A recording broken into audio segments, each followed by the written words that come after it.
What are you talking about? I'm 56.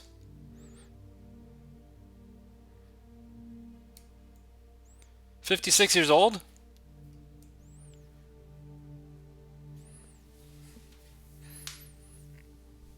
Finished a dope still life. Well, we gotta see the dope still life. I mean, you're gonna talk it up like that. It's gotta be good. You gotta show it.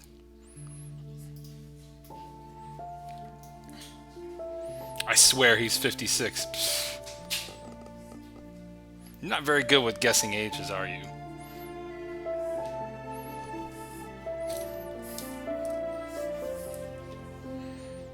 Not very good.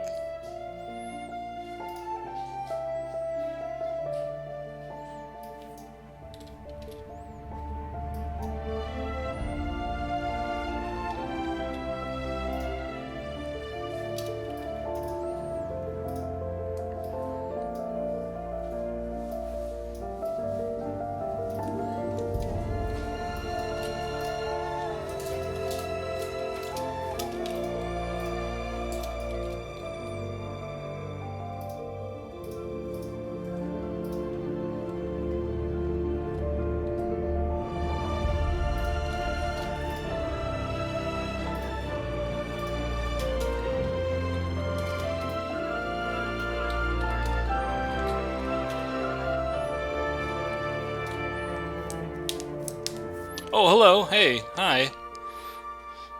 You guys start with talking shit. Then you say hi.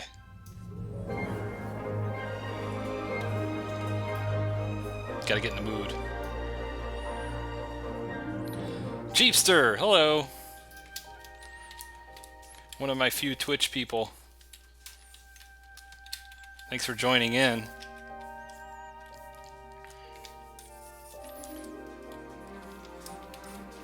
I have a very small but dedicated Twitch crowd. I really appreciate it.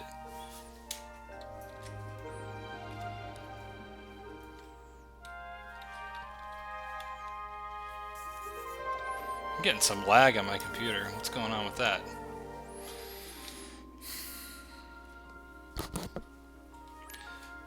Med, Kyle, how are you doing? Sewer Skewer NA. Thanks for the follow. Oh, thank you. Oh, okay, thank you. Love you too. Something in the sewer. Thanks for coming back. You don't need to go home. Stay here. I just started, so you could technically go home and watch it there too. What's up, Tali? Emperor. It can't be a real stream without Emperor in here. With the color commentary. Now I'm getting a lot of lag. This is no good. Let's see what's going on here. Oh, that's so bad. Ugh. It's not that large of an image either.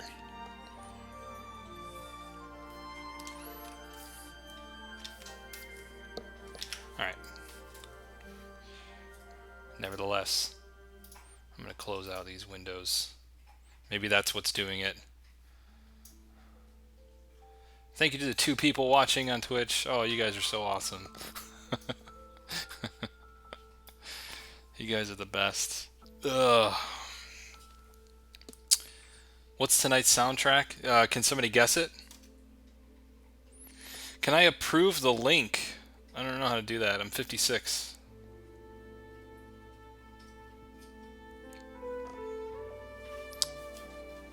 You're gonna make people work for that link.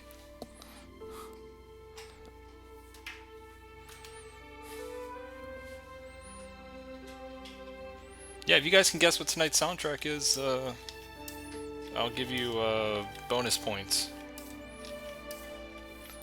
Alright, this is really laggy. I just like playing with the lagginess.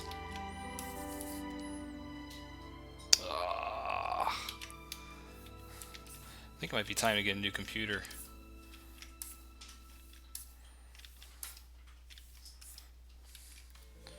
Kung Fu Panda 2, wrong guess. You like the Totoro video? Yeah, it was fun. Who doesn't like Totoro? It is Mononoke themed, but it's not anything from Mononoke. It's not any of the Miyazaki soundtracks. Alright, what are we doing today? Well, I'm just going to start environment sketching and thumbnailing. I'll go through that, you know. Well, I don't know if there's much really to talk about, but I'll just start thumbnailing. I need some new thumbnails for big finished images.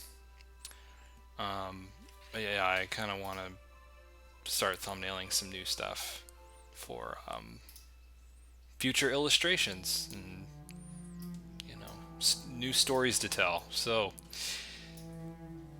let's start with, as we usually do, just start with a blank canvas. Well, I wouldn't say usually. A lot of times we do. Not every time. Last week we didn't. Is that Mochi back there? No. He really wants to play, but I told him I'm streaming right now. You did 3 weeks of thumbnails. That's pretty good. You should finish one of those. Yeah, is the stream slowing down? Peter Gondry. No, this is not a Peter Gondry.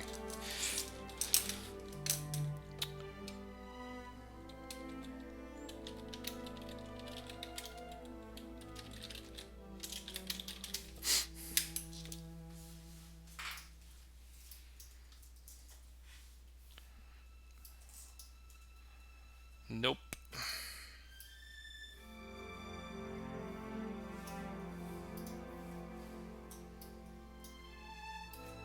I kind of want to do something in the theme of that image. Within that kind of world.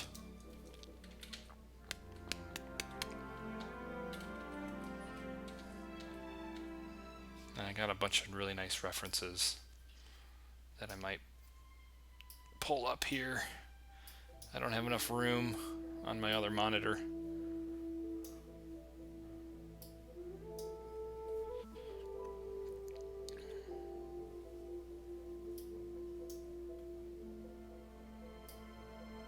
Yeah, like Tatooine. Yeah, I guess that feeling, right? Can't get enough of that.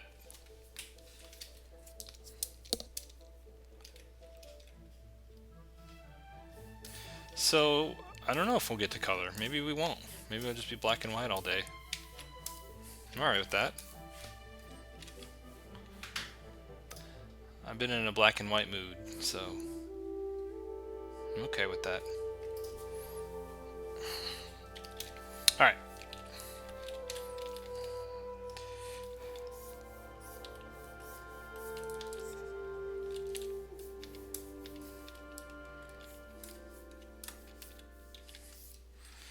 You can't paint a desert without it being in sunset.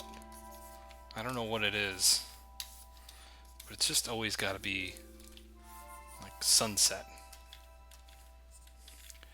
And there's always some sort of crashed ship.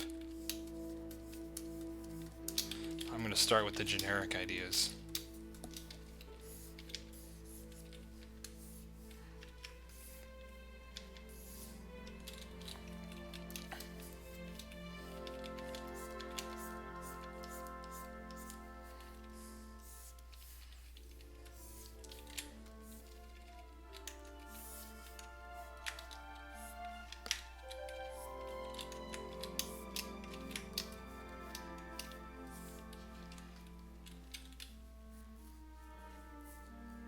Can we color your mood?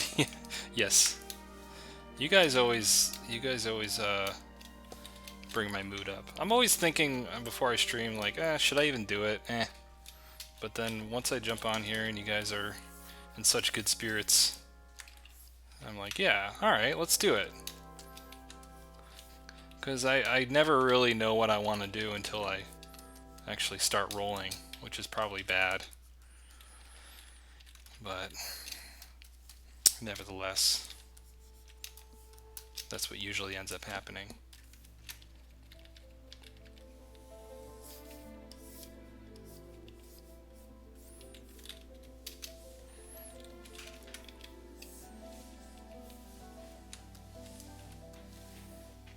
Nighttime desert, underrated. It's quite dark. But you have a bright moon. You could do things with that.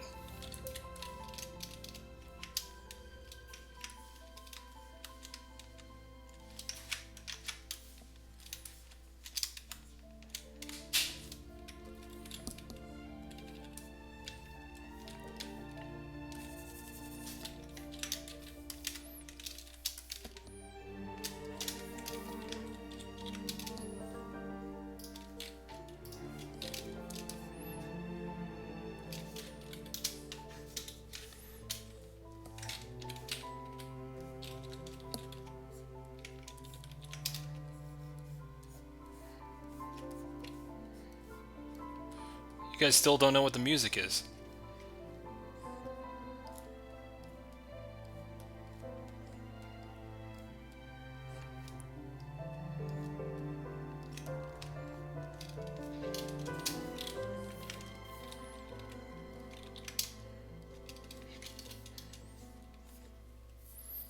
It's too quiet. Well, it is pretty quiet.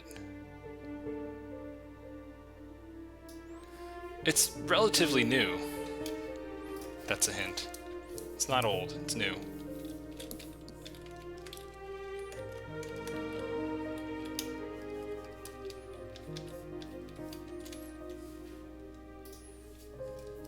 It always sounds a little louder in my ear. That's why I tend to just turn it down.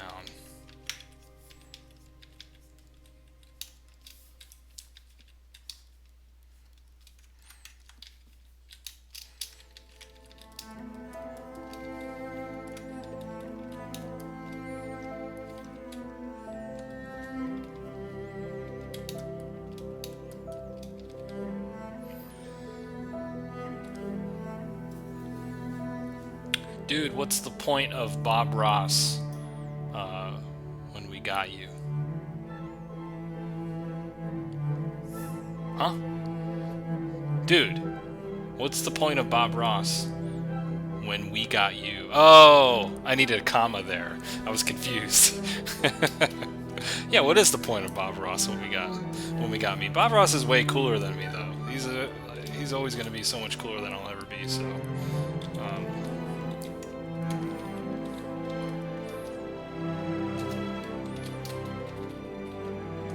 Let's try that. See how that works.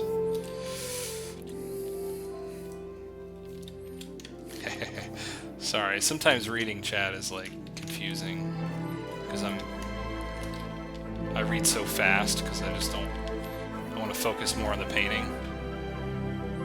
No, not Horizon.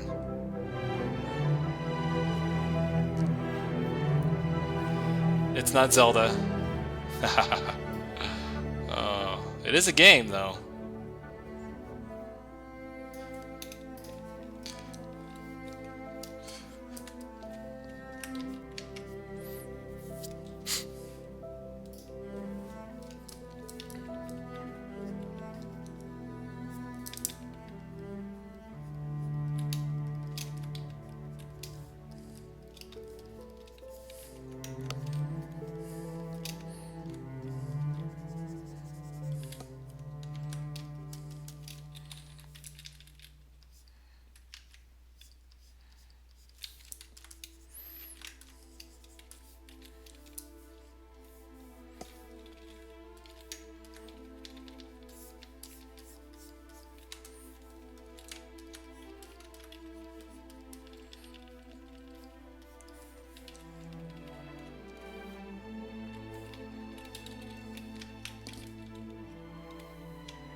Destiny 2? Nope. Is it an indie game? It's not Abzu either. Oh, is it an indie game? Yeah, kinda. Yeah, I would say it is.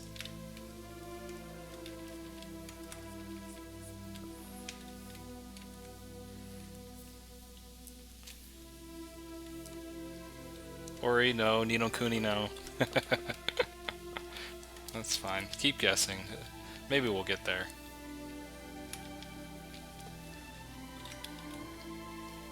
You guys gotta get your game knowledge on.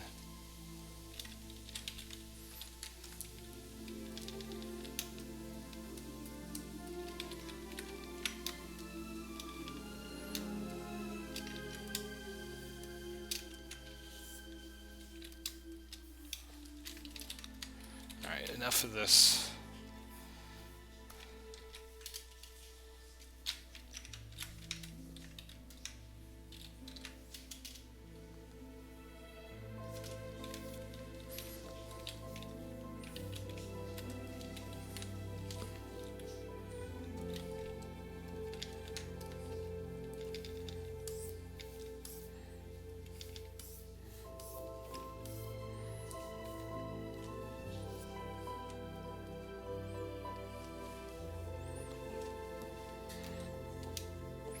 What do I recommend for studying slash practicing values? I think the most important thing to keep in mind in values is to keep your values limited. You know, don't ever go to pure black or pure white, but stay like somewhere like your darkest dark to be like a 19 or so here, and then your lightest light to be about a 80. You know, stay. Don't even go anywhere near 20 values to pure black and pure white. Kind of stay in this middle area and get comfortable with being able to judge values. You know, if you need to use reference to do a study, and then just do it in black and white. You know, be very comfortable with using those middle tones and the grays, and don't be so quick to you know, jump to pure black and pure white. I think that's where a lot of people tend to mess up.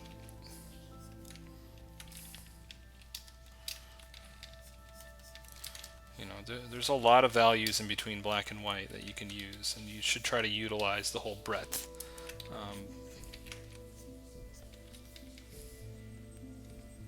It's not The Witcher. No, no. All right, here's another hint. This game came out like within the last few weeks, or couple weeks. I don't know if that helps.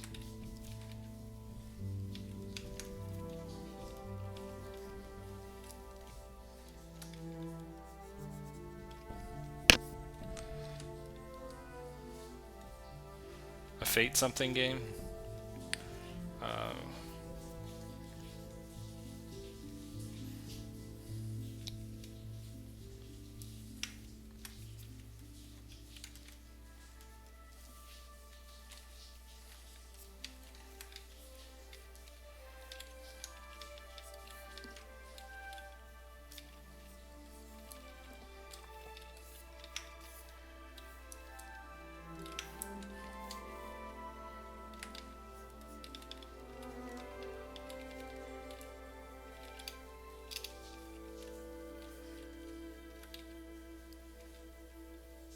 No, it's not Legend of Zelda.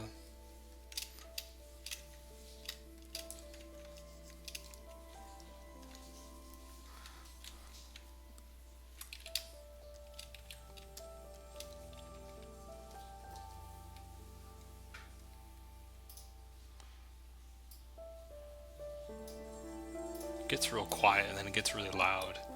Pretty sure it's Rhyme. Tali wins. Tali wins. Bonus points to Tali for guessing correctly. This is, in fact, the Rhyme soundtrack. Oh, yes. Good job. This game is super cool. And it looks so beautiful. You know what? Like, Rhyme looks like the way that I wished Breath of the Wild looked. And, you know, not to diss on the way Breath of the Wild looks, I think it looks pretty great. That's kind of why I made that fan art image, because I just thought it looked a little gray. It looked a little bland, honestly. It looks good. I want to keep saying that. It looks good. But they could have pushed it a little farther, I felt. And I thought, well, you know, the perfect thing is look at Japanese animation, look at Miyazaki films, right? Like, if they made Zelda Breath of the Wild more like a Miyazaki film in terms of the way its looks are, the way it looks, I think it would have really been impressive. I don't know if there were limitations with the hardware or what, or art direction. I don't know what's going on, but I felt like they could have had something in terms of the look. But anyways, Rhyme looks incredible. It's like a moving Soroya painting.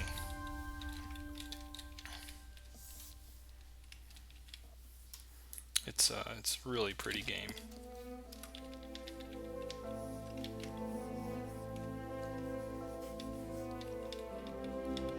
What platform is that? I think it's on PS4 and PC. I think that's it. I thought it was a PS4 exclusive, but it's not.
Shadow of Colossus, yeah, it's a great soundtrack. How many thumbnails do I generally do? I guess that so much depends on what I'm doing them for. If I'm doing them for a client and they have something specific that they want to see, then I don't do a whole lot of thumbnails because, you know, if they're being specific, there's no point in over thumbnailing. So, like, for instance, they want something generic, like a guy in a castle in a mountain scene. One thumbnail, I'll probably focus on the character. The character will be my dominant focus for that thumbnail. The next thumbnail, the dominant focus will be on the castle, and then the last one, the dominant focus will be the mountains and the scenery. Dominant focus meaning it's in the focal point, it's the largest, most obvious thing in the painting, and those would be my 3 thumbnails. If it's something like, hey, we want to design this new world, this new alien world, and that's about all we got, I'll gather a bunch of reference and I'll do a lot more thumbnailing, because then who knows what it could be or what it could look like, right?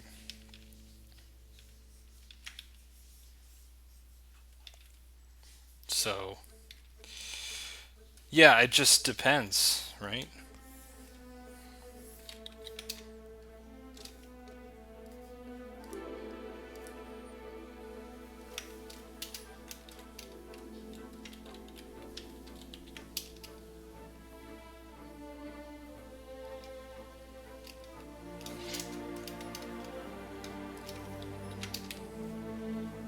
I'll often do this sort of thing. I start a thumbnail and then I have to shrink it down so I can add more space to the painting. Very common thing that I do. I don't know if this is like screwing up or what, but it's just, I feel like I'm more thinking about the idea and not how much space I have. Like, I try not to worry about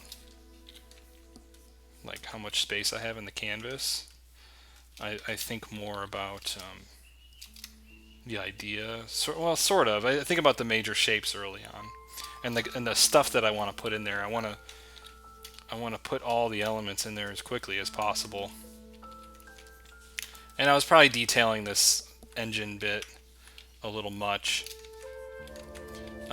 early on. Probably too much.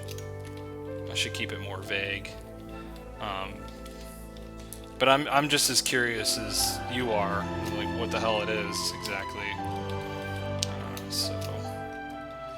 So that's why, yeah. I just wanna figure it out.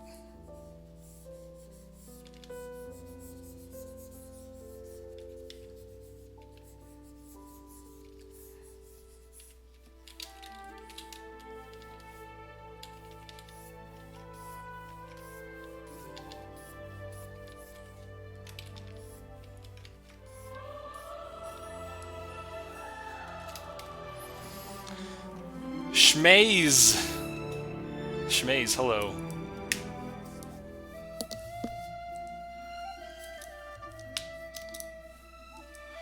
Alright,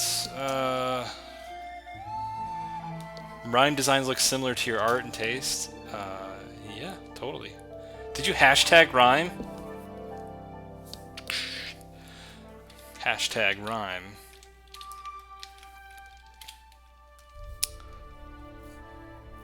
I definitely love the way rhyme looks, yeah. Absolutely. That's the kind of game I would love to work on. I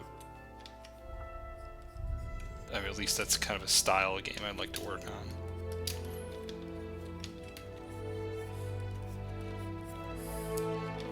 I think more games should look like it, to be honest.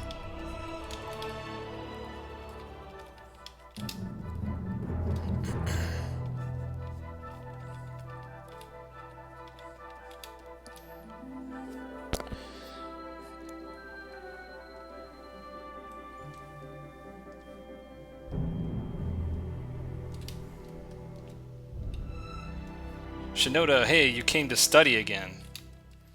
Well, thanks for stopping by, whatever your reason is. Appreciate it.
Any plans on doing another painting process video? The two you made, the two I made you liked? Great!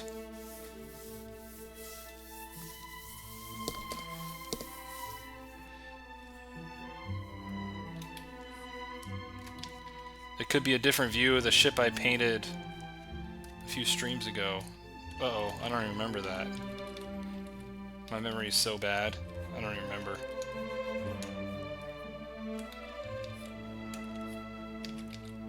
Do I have plans to make more painting process videos? Yeah, totally. If I, can get more time, I will happily. I'll make them all day. Problem is, I have a job. I have a load of freelance, and I'm doing the streaming stuff right now, and trying to make some videos here and there.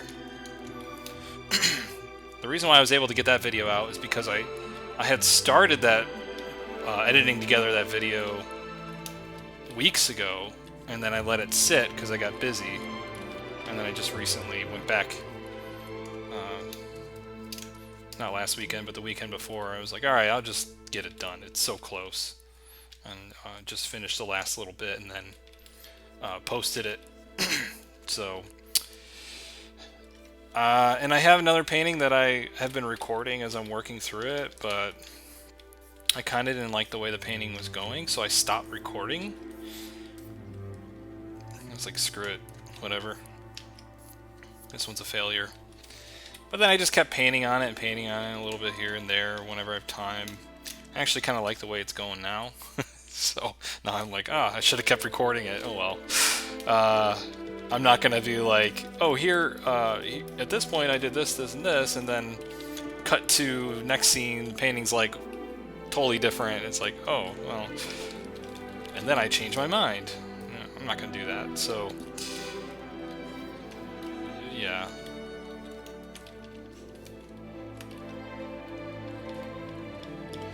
Yeah, I have a lot of, I have a whole outline of gum roads that I want to do.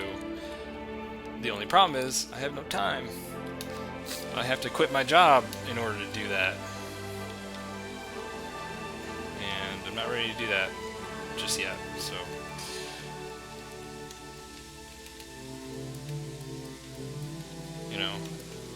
I'm not at the point with this stuff where I could just quit my job to work on it. There's just no way.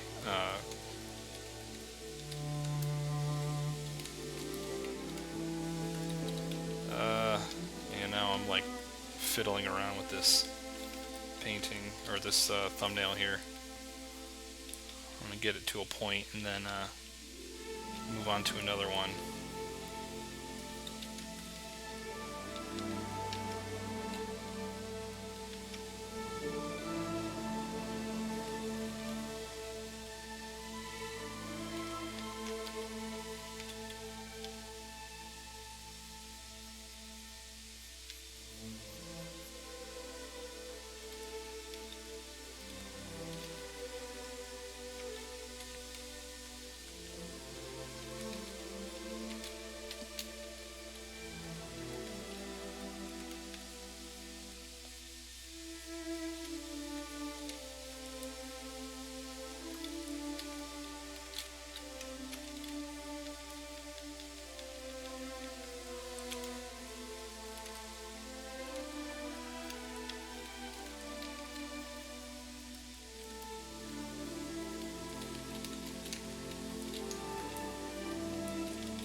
Do I have any tips on painting water ripples? I made a painting using your brush set, and I'm kind of stuck with the water. Water ripples. That's very difficult, actually, to paint properly. And I don't even know if I have a good thing that I could say right now on what you could do. I occasionally use this brush. If you're using my brush set, this one right here is like a palette knife brush. I guess just keep in mind when you're thinking of water ripples that, if we were to take this three-dimensional view of water ripples and we were to slice it in half, you know, really what you'd be looking at is something like this, right? And light is going to be reflecting, if our light's coming this way, our light is going to be reflecting every which way.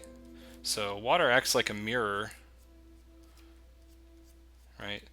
Water acts like a mirror as it's reflecting light. So what you're seeing in essence are these dark shapes, and these dark shapes could be perhaps the land, the reflection of the land, and the negative spaces, the empty spaces here, could be the reflecting the sky, the light.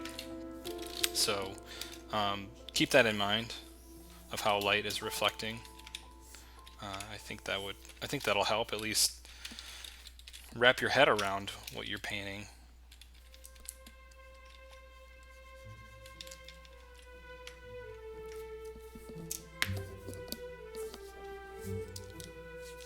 Good night, Kyle.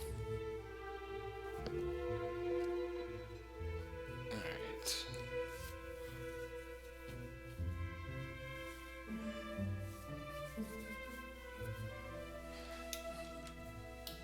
Can you do custom shape one? Yeah, that is the very first Gumroad that I will do. Is all about custom shapes. I already have it outlined. I just need to do it, and I just need time. Probably when this freelance stuff cools down, I will get on that. But not right now, as my life is busy.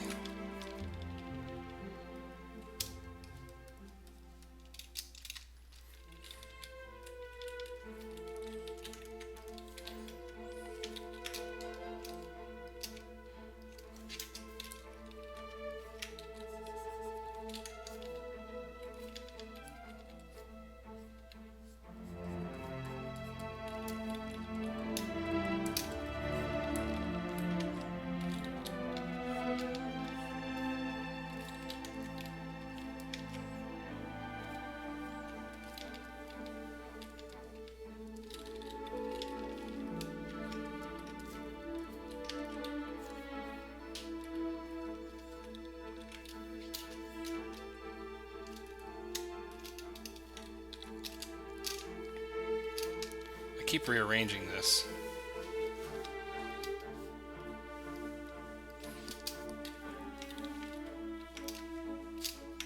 But I think that's totally cool, like if you're doing thumbnail sketches, to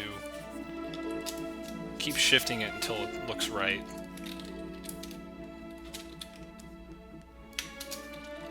You know, remember the painting is at this stage is very malleable.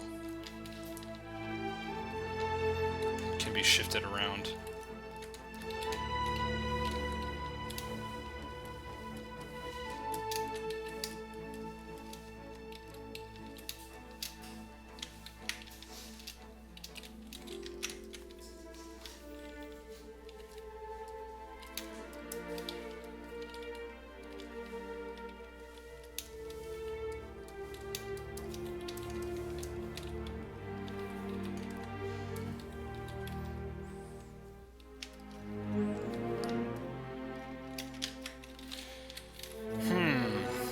I like this bit, but I do like this bit.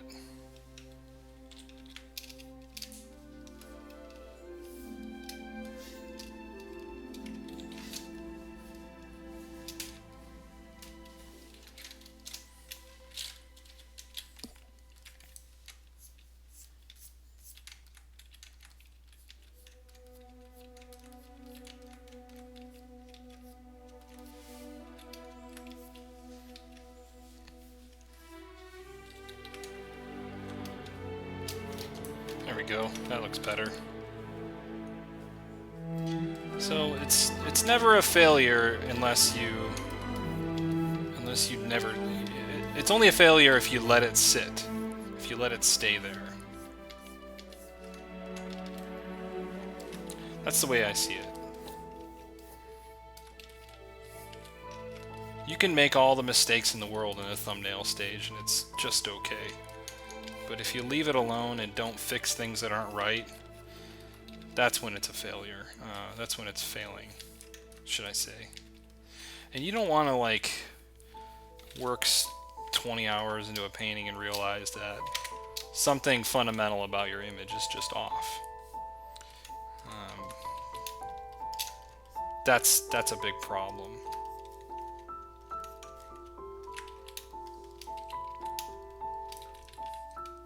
Right, so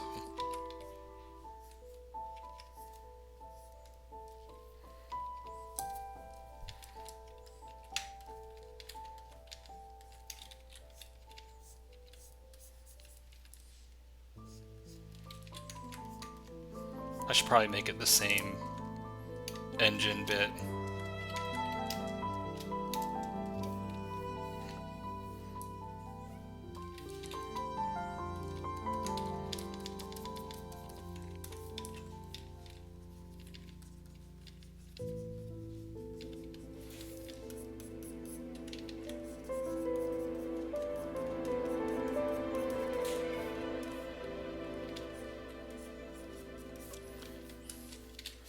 See, this whole painting, I've been keeping the values pretty limited,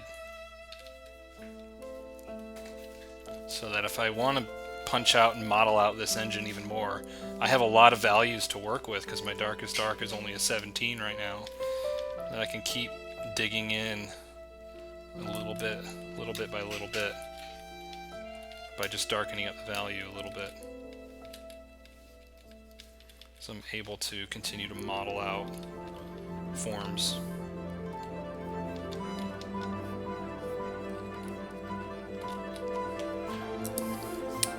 This might be a dumb question, but what are you doing to change your brush size? Bracket keys? Bracket keys is the hotkey to change your brush size.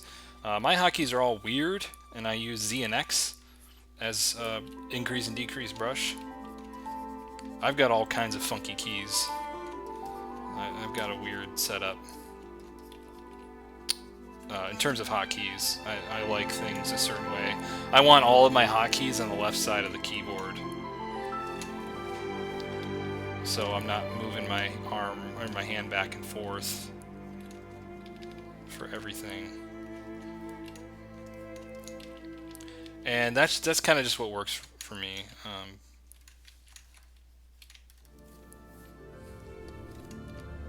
No, it is not a dumb question. It's cool.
It's my human figure blob.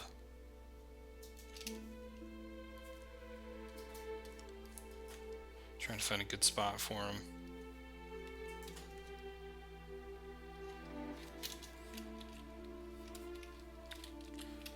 That's a super boring character.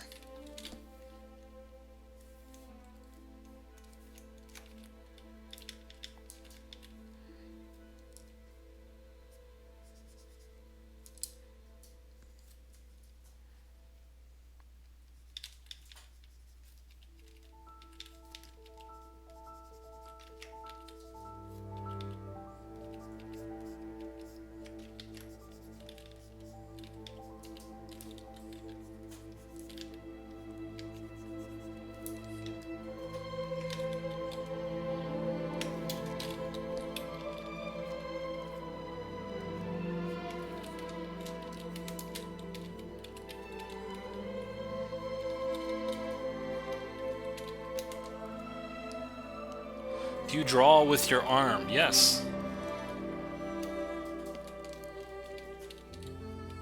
If I'm making a big straight line, I use my whole arm, because you just make straighter lines. You just make more fluid movements when you use your whole arm. If you use your wrist for everything, that's you're gonna make a real jaggedy, not so straight line. And plus, you could give yourself carpal tunnel or repetitive stress injury if you just only use your wrist. And when I draw and I paint, I have a very light touch. I don't push down. I don't grip the pen very hard.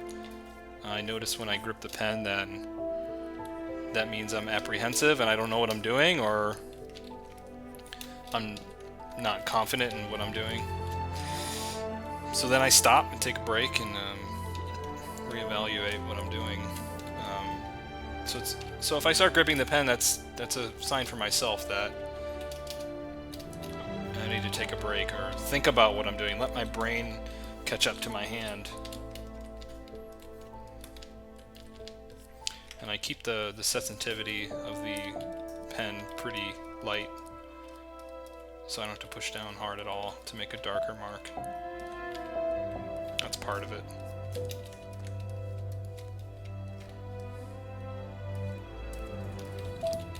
Alright, I'm going to move on to another thumbnail. Gotta put the customary tracers, the chemtrails, yes.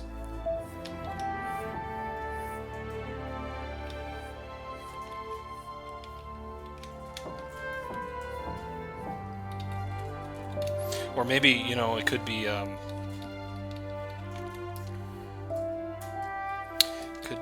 like stuff falling from the sky. Debris, because there's all this space debris.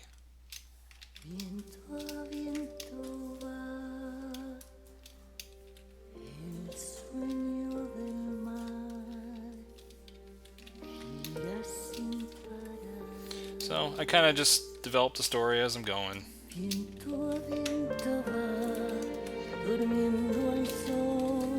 That's generic.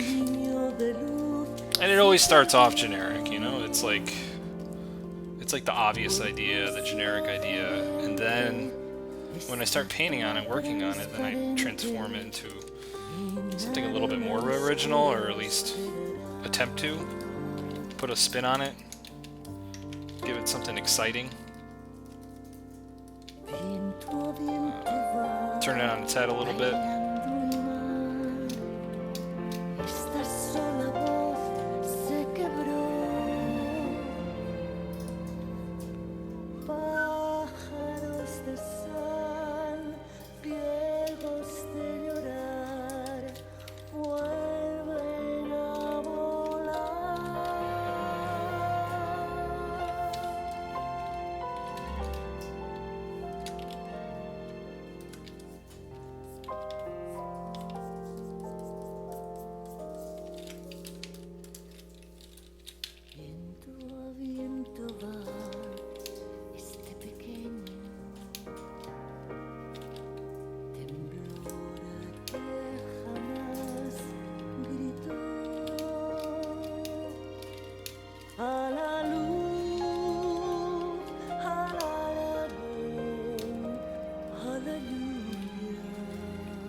Yes, stick.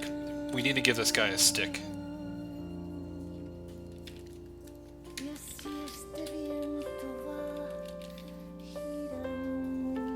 I'm not sure how to give him a stick. Maybe it's on his back. Maybe he's like a warrior.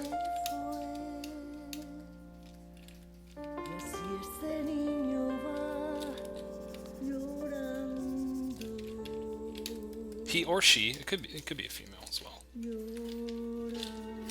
Don't want to assume gender. That's like rule number 1 of streaming. Don't assume gender.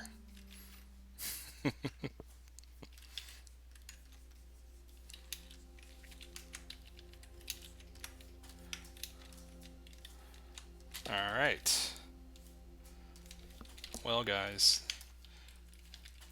I'm a little slower just because I'm streaming, but there is a thumbnail.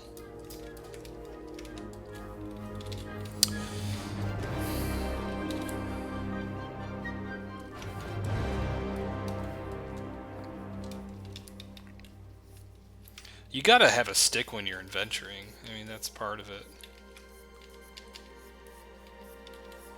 I mean, I love having a walking stick with me.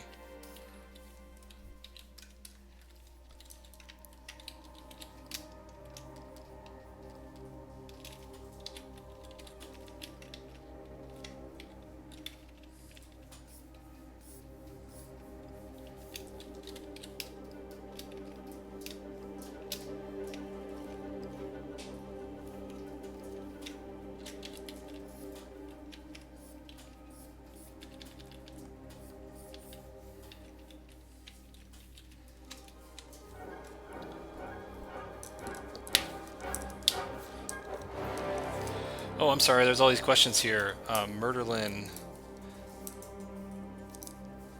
Use the brush wheel to increase and decrease. That's cool. Is it Photoshop CC that makes your layers online as big as the pixel? Oh, yeah, there is a specific setting for the layer to get the layer preview the way it is on my screen here. If you right click it, and I always use medium size thumbnails, and I always click clip thumbnail to layer bounds so that I can see exactly what's on each layer. See, like how there's a little guy there, the layer bounds is clipped around there. If I had that turned off, this is what you would see. And you don't, I can't tell that that's my stick man on layer 11. You know, smaller objects like that. So I always do, I always clip around. That's just a better way for me to do it because I can quickly see. And plus medium size is a good size. I am streaming on Twitch and YouTube at the same time, yes. Because if it was just Twitch, it would be very quiet.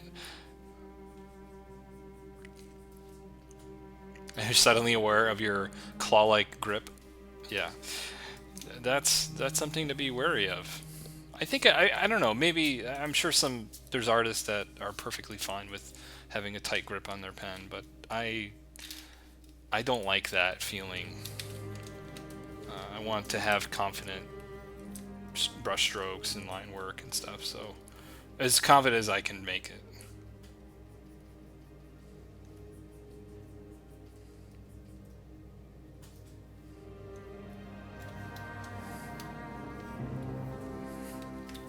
Okay.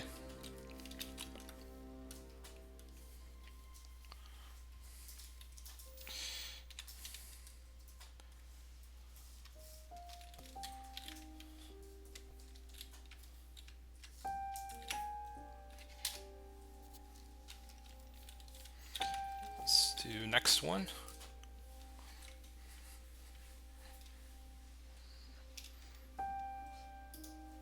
Guardian Designs, thanks for joining in.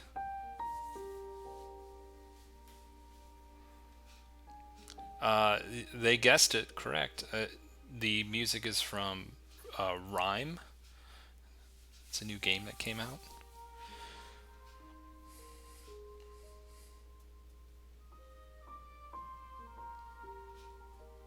Yeah, Muka. Muka's very good. It's the look of Art Nouveau.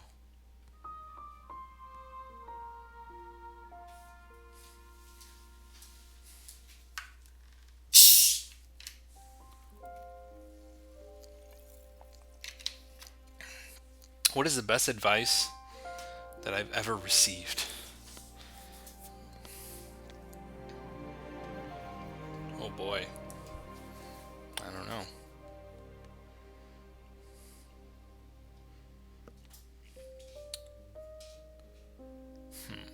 It's tough to say. Somewhere along the lines of don't overthink it, keep it simple, stupid, stuff like that. I think that's a very important thing to keep in mind. Just to not overthink it, not overdo it. Keep things very simple.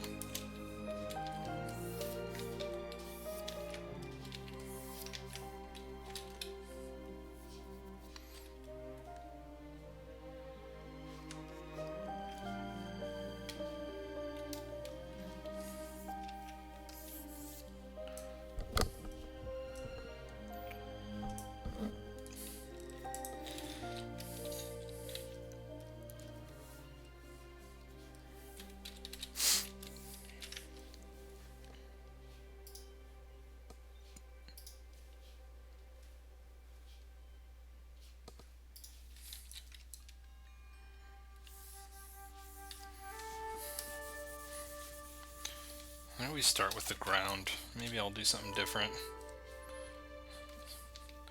We'll start with up here.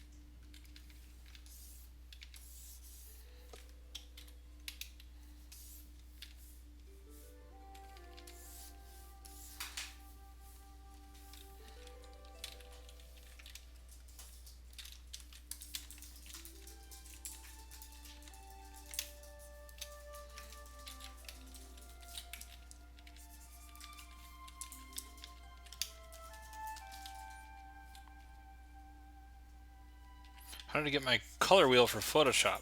This is a plugin for Photoshop called Coloris. Coloris. For $14. For $14 you can buy it, and it's quite good.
Rhyme is very beautiful looking. Hey, dude. What's up, Garrett? How you doing, man?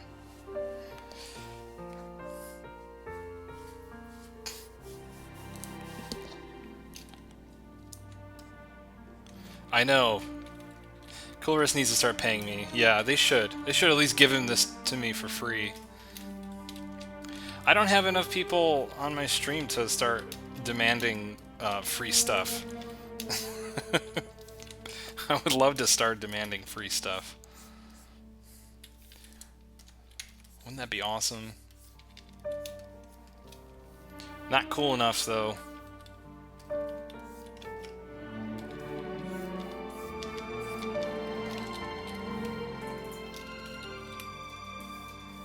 Wow, I put the tolerance to 3 and it's still... Ugh.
This thumbnail's getting a little weird.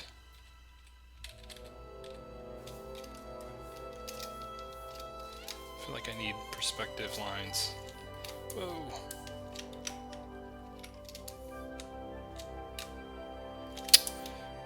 Please stop doing that.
Yeah, this might not work out, this particular one. I had an idea in mind, and maybe I just need to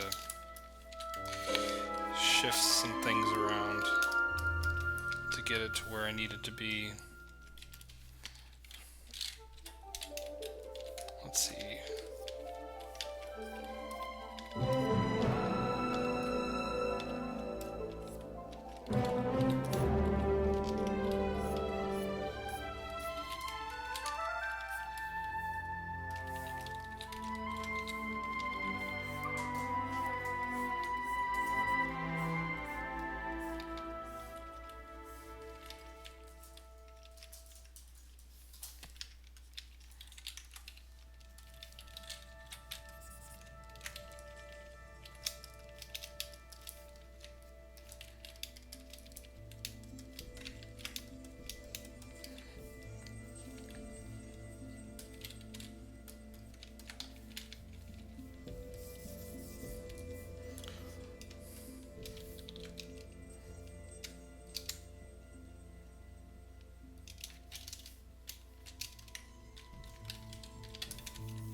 Whoa.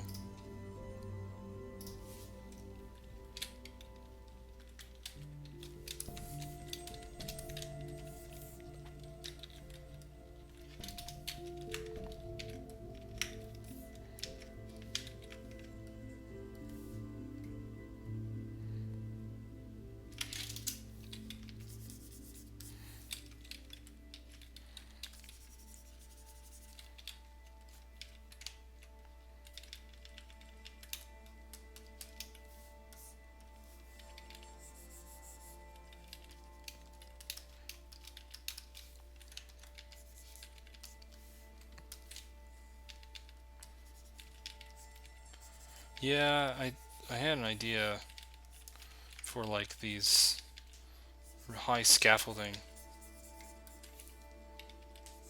across this this engine bit, this giant, massive engine bit, and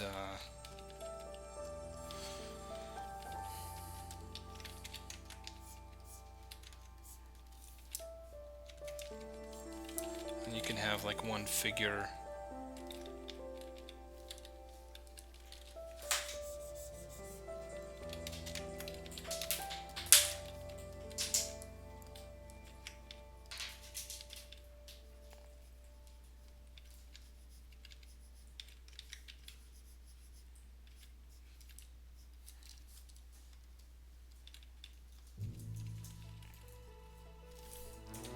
Balancing. I don't know.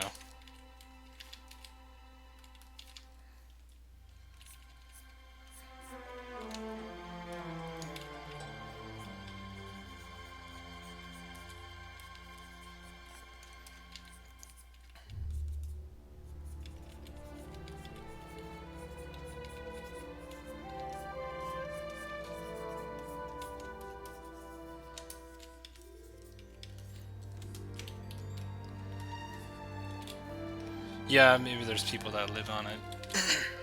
I was thinking along the lines of something like that. And we're looking up at it, but that's hard to... That's really hard to sell.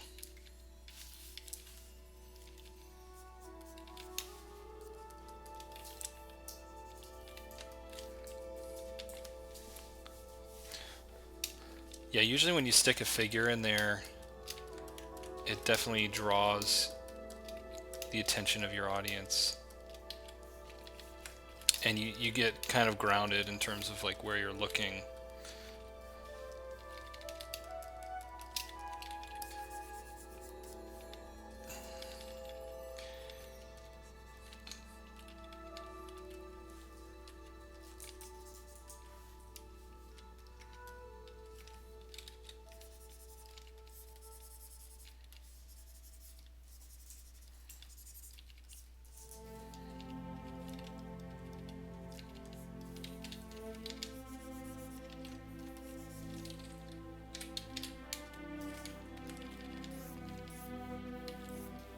like, oh, we're looking up now. Okay, that makes sense.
There's our stick man. Very monk-like.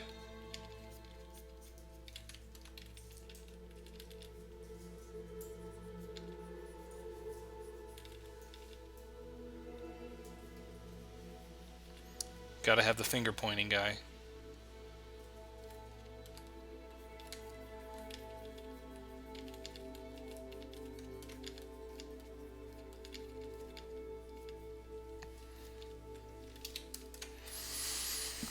I don't know.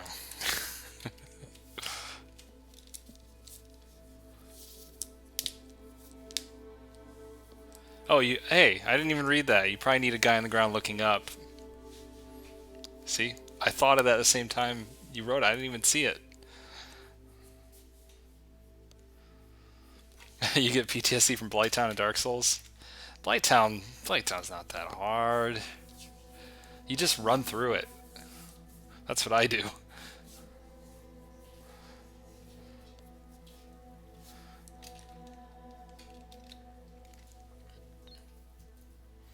So I could add that, or maybe some other relatable object that makes you read it as we're looking up.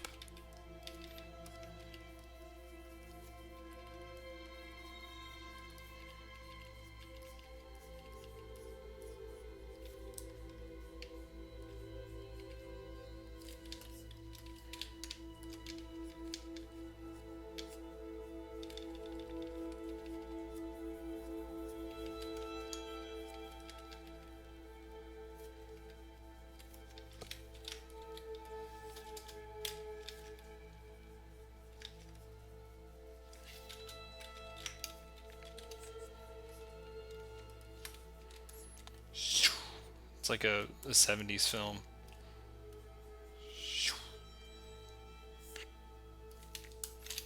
Zooming in on the action.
No, he's not trying to commit suicide. I thought that was last week. We're not going to talk about suicide this week. Bungee jump? Yeah, maybe. He's just a brave soul.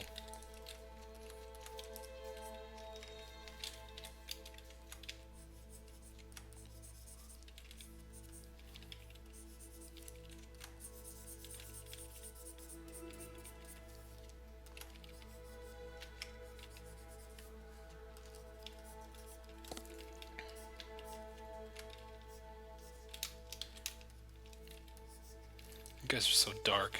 Suicide, terrorists. It's supposed to be a moment. A happy, positive moment. Cathartic.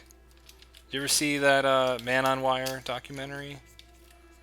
It's a great documentary. It's going up there to live.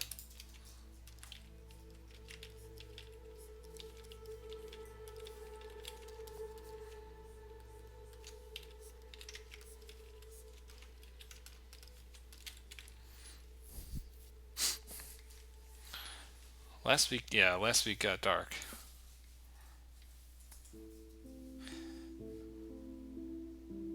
Have I seen the new Alien movie? Yeah, I saw it.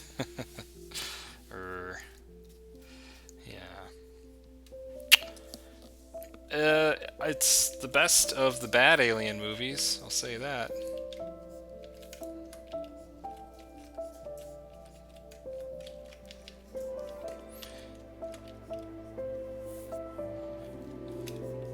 But for the Blade Runner movie, you have to keep in mind that the director, Denis Villeneuve, whatever his name is, has yet to make a bad movie. All of his movies are really good.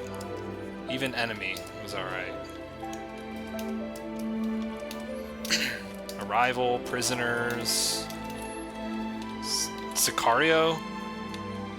Such good movies.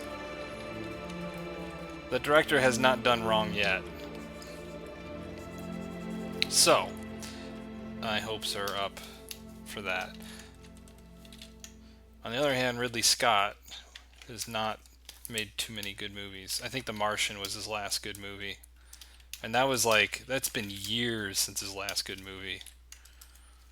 In my opinion. Probably since Gladiator. Right? And then before Gladiator, it was a while.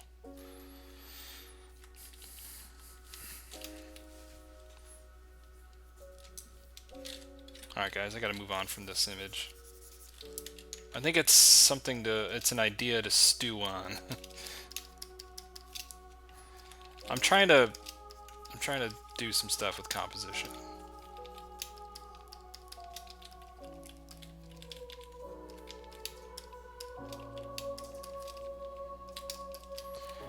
I always end up doing the really comfortable horizon line landscape, and I want to try once in a while to do something that's a little different.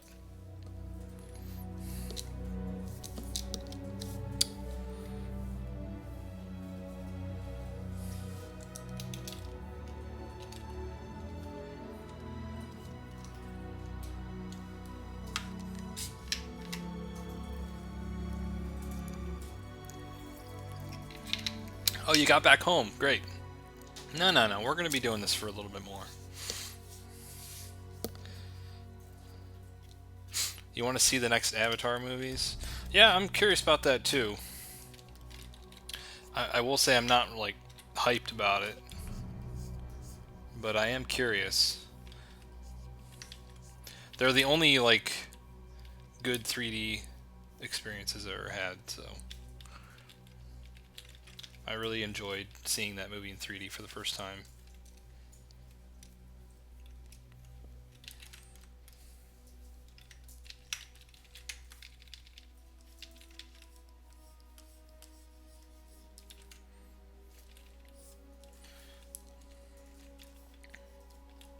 I don't know, I need to move on from this.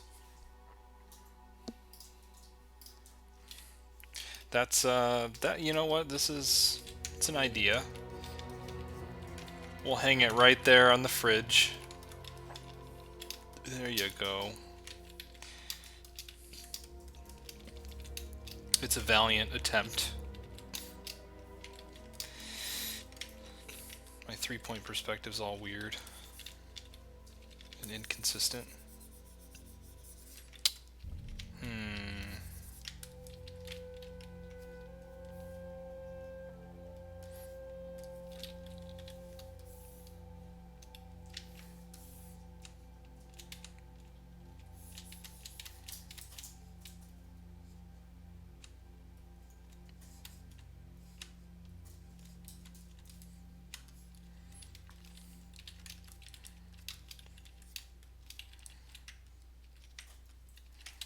Let me fix my 3-point perspective and then I'll move on to another one.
How do you even measure in 3-point perspective?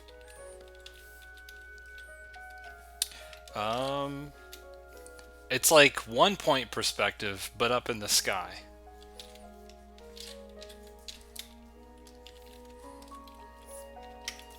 Does that make sense? So it gets another vanishing point, but it's up in the sky. Dutch angle. There's inevitably some Dutch angle. Yeah.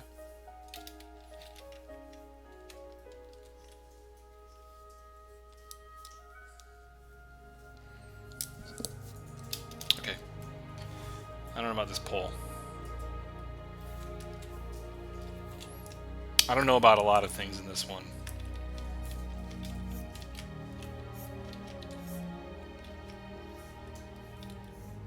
I think I need a little bit more 3-point stuff going on.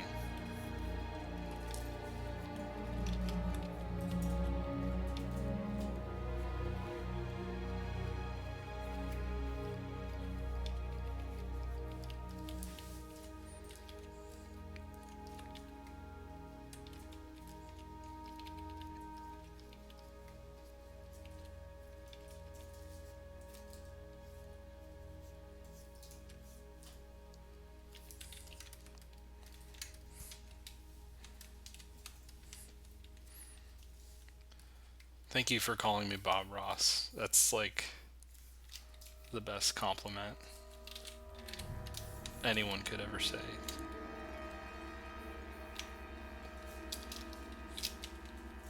I don't know if I'd crop this any differently. I think it's fine the way it is. Anyways.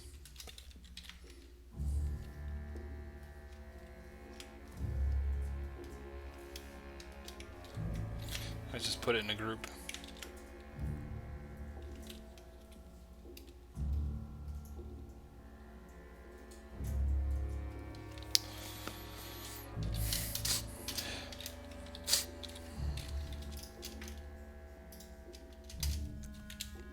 I don't know why it works that way better.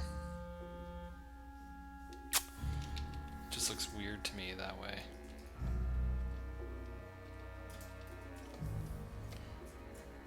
Oh well. Can't win all of them. I try to do something different.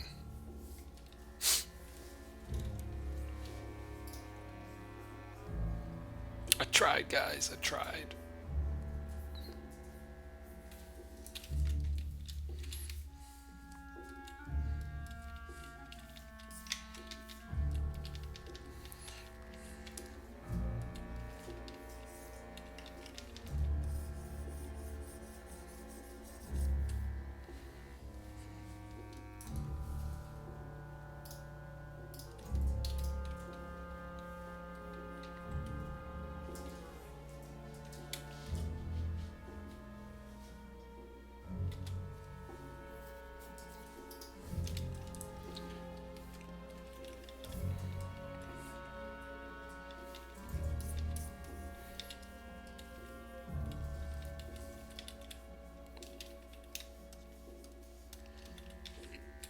Nice shirt. What am I wearing?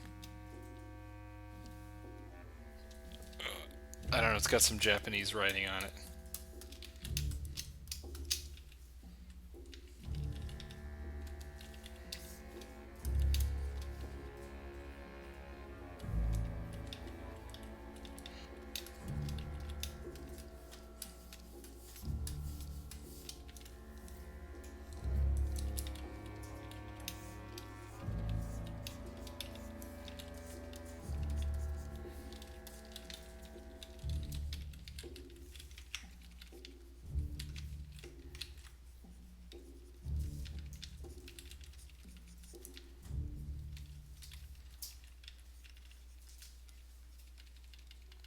Yeah. Yeah, my wife translated the shirt. It says like something like strong genius, genius strong. Something like that. My shirt. Genius, strong genius or something. Yeah.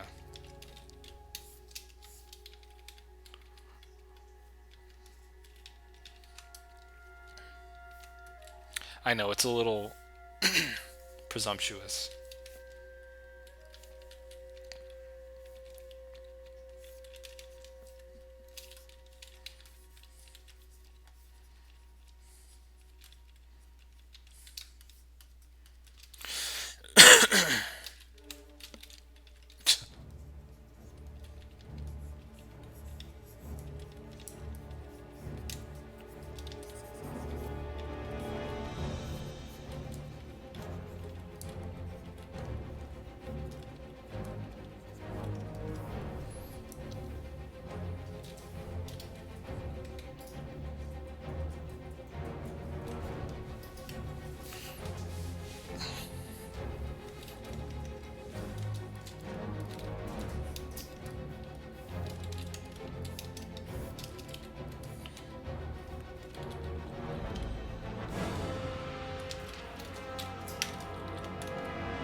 Don't say that. It's not true.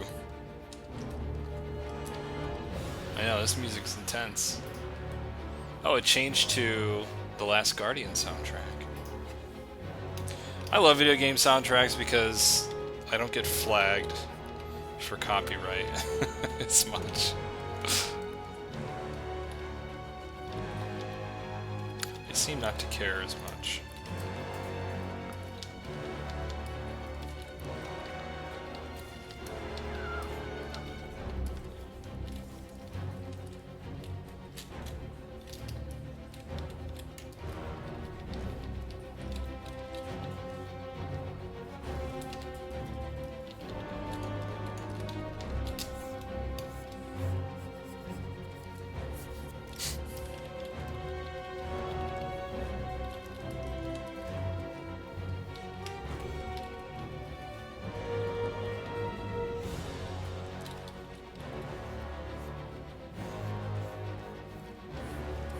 I don't know what this is.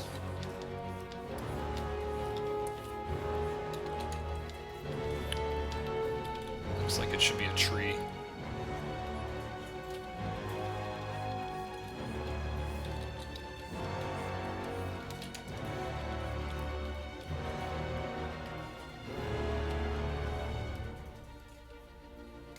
They should pay me, yeah, people should pay me all the time. I agree.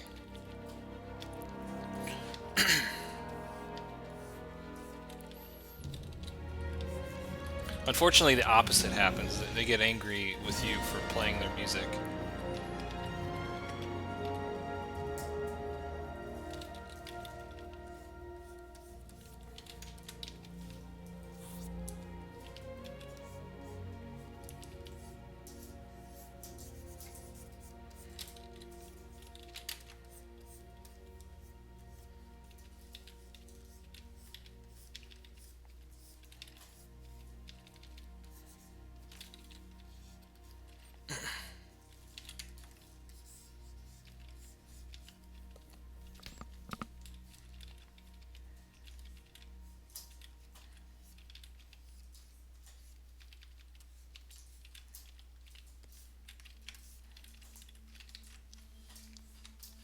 Abraham, how you doing, man? What kind of art am I making?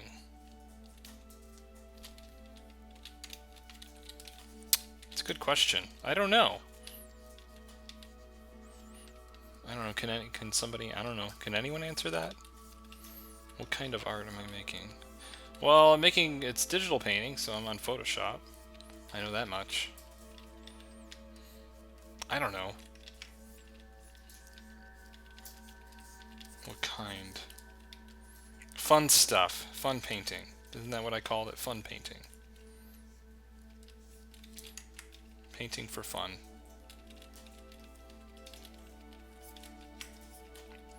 It's certainly not fine art.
That's right. Custom shapes.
Tree transplant, yes.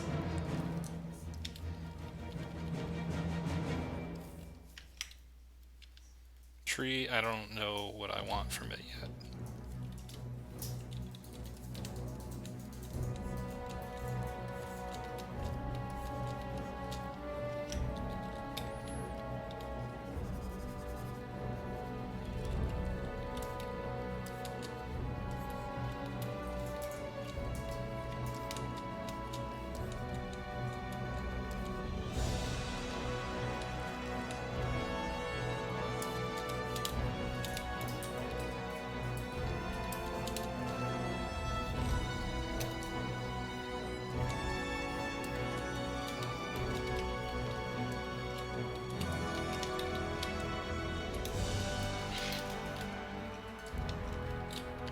See, the thing about this thumbnailing process is you just never know where you're gonna end up. Start with one thing and then you keep changing it.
Yeah, I mean, I like to see how it evolves too. I don't know. It's not always a success.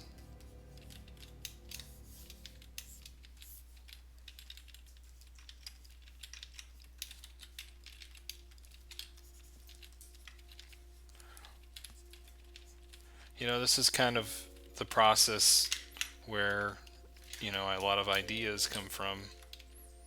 Because I mean, I could paint this tree shape here um, and the composition that I sketch at this moment probably is, you know, probably won't be great, but it's a new shape in a library of shapes. It's a new idea in a library of ideas. And maybe I do a second composition that's just a different angle or just different arrangement, and then it's so much better, and then the whole story kind of comes together. That's that's kind of why I do it.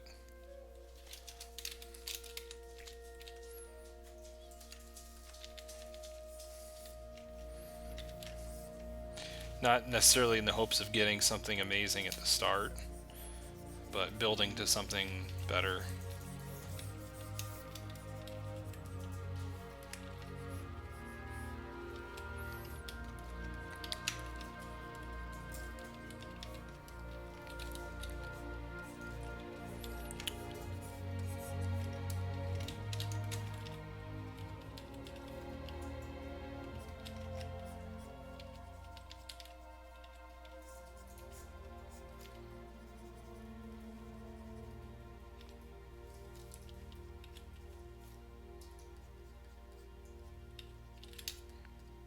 Stickman. Stickman returns.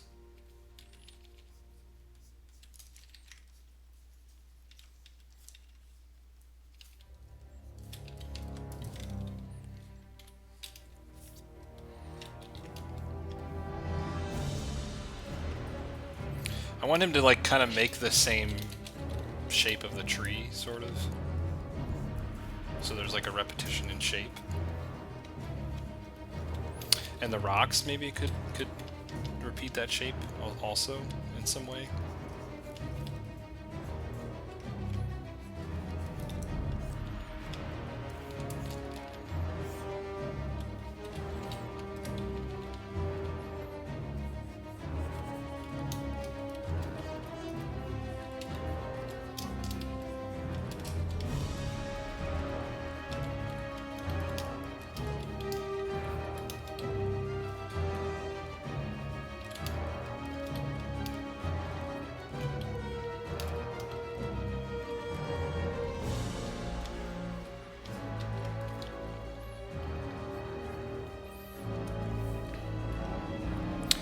The Great Deku Tree, that's right.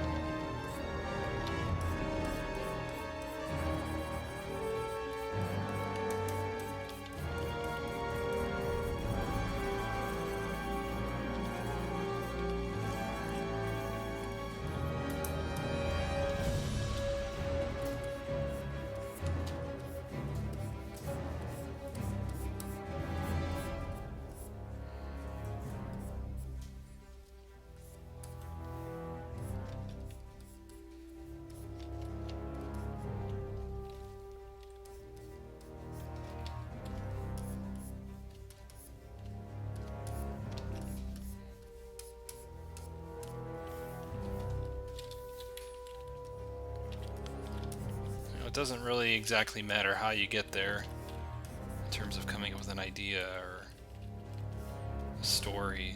It's just as long as you get there eventually. And that takes time, and I think that's good advice, is like, don't worry about how long it takes. Let things develop.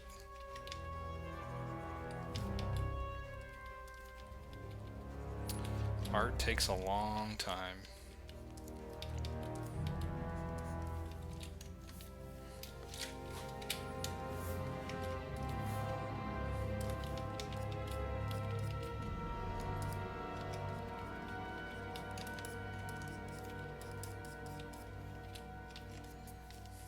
I feel like I need something here.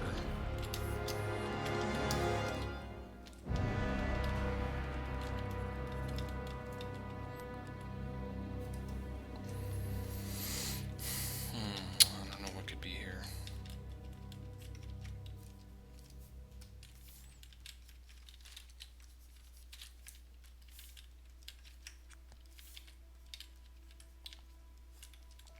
Lights? Well, whatever it is, it's going to be lit. How about some animals? How about some animals drinking at the water, at the little lake that's about to be dried up?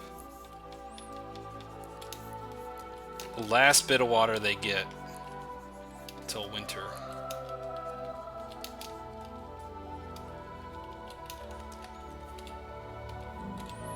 Is that sad enough?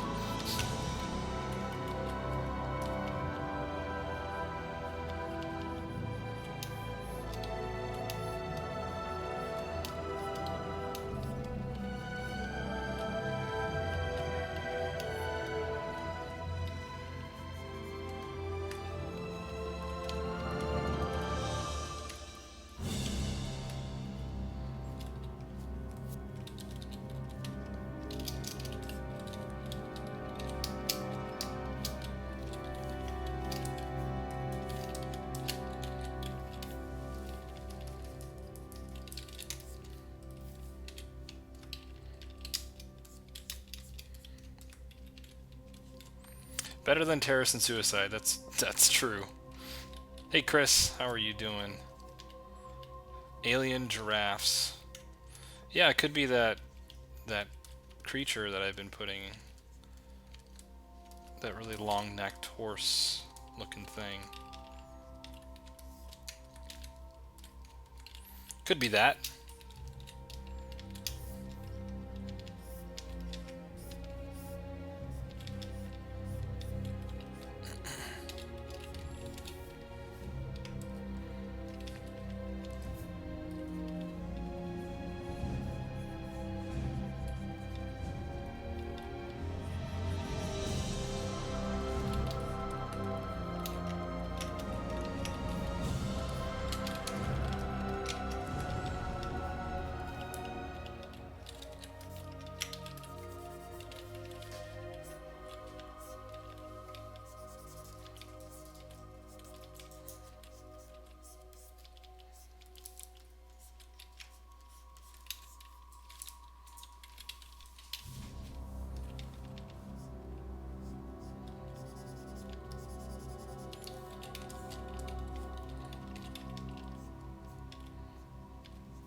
Giant mushrooms.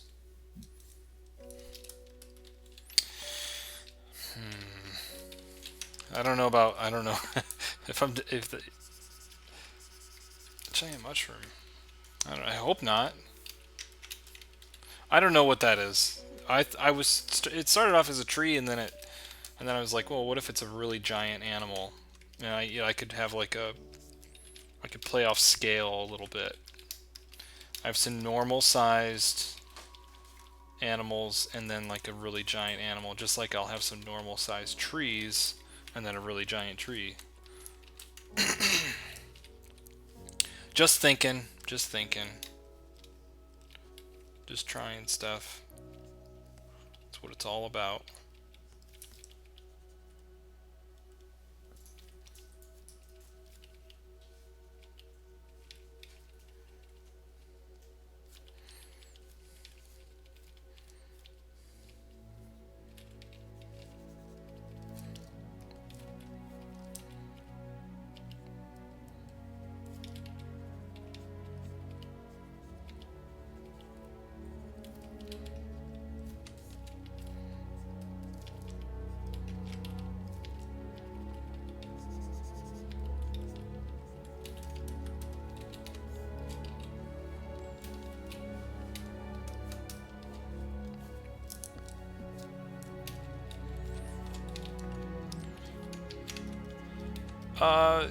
It would take you all day.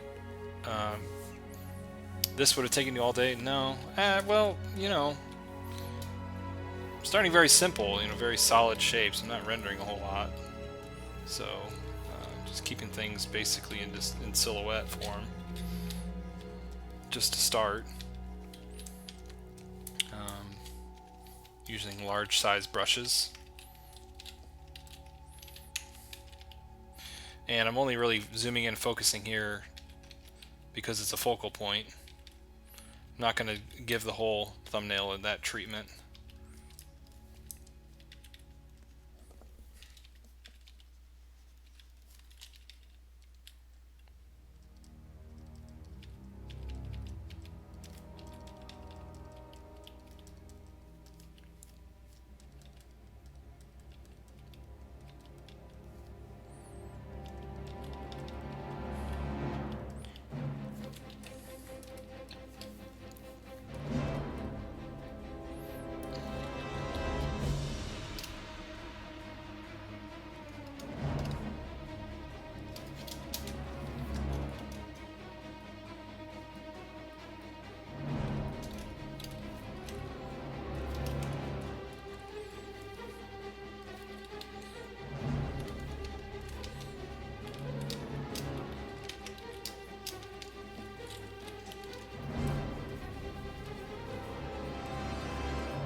Flying animal? Like a bird? Could put birds in there. I have no objection.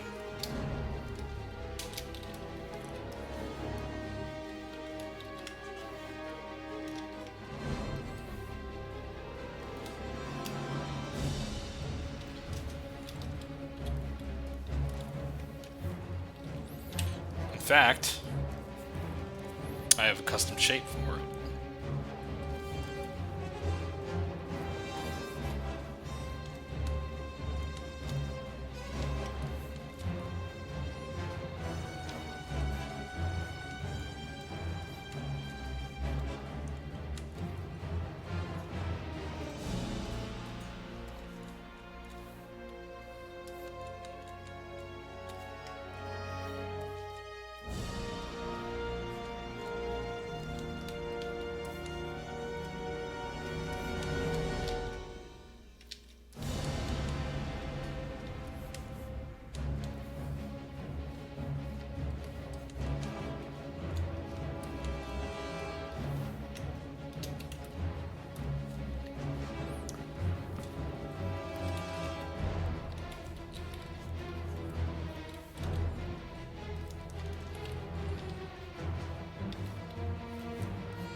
Apostle, hello.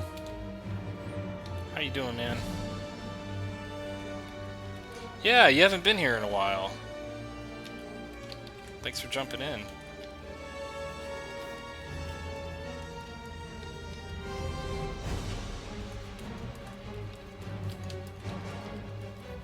Really appreciate it.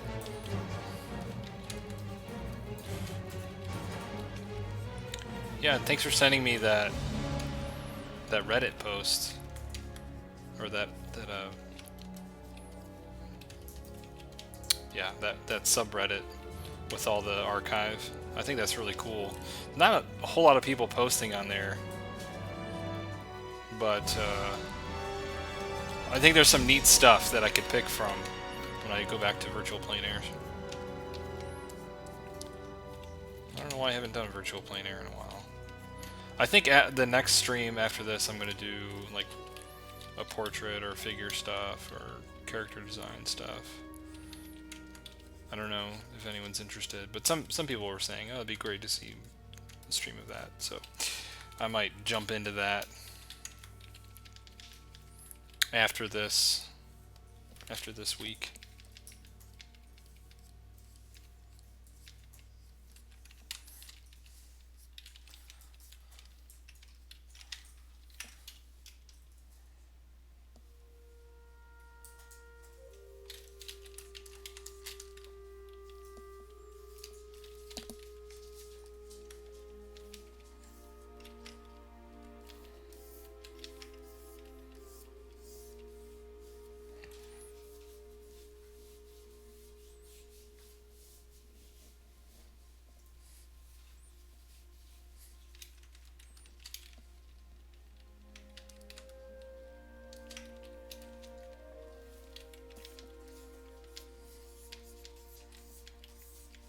Are you calling my bird shapes a hack? How dare you? How dare you?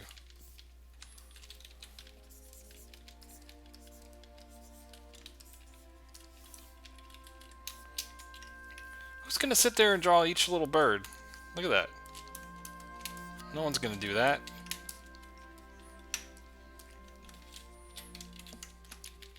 We're doing thumbnails here. It's just about getting stuff down quick.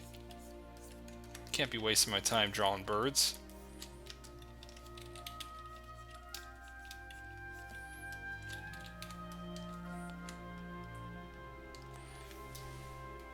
Uh-oh, is it puppy break? Is it time for a puppy break? Munchie, come here. Come here, buddy. Come here. Come here. Come here, you gotta say hello. Oh. Oh yeah. Oh. Here, puppy. It's very hard to line you up. You're too squiggly. Squirmy. That's the word. Too squirmy.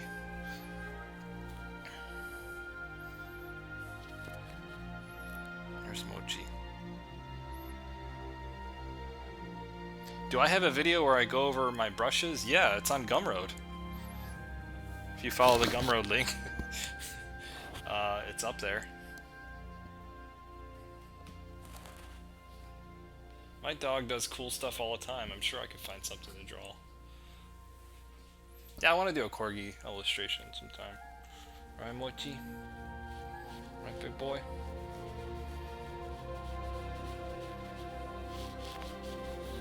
And have I ever used Krita?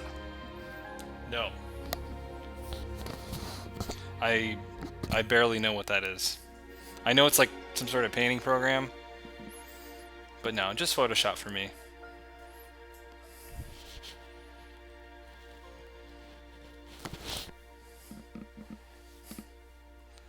Okay, he wants to get down. Okay, that's a puppy break. Oh, oh, oh. He's heavy.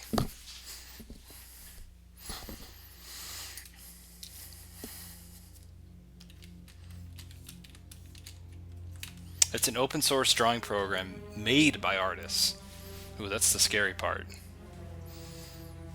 There are some things about Photoshop that I wish were better, so that doesn't sound half bad.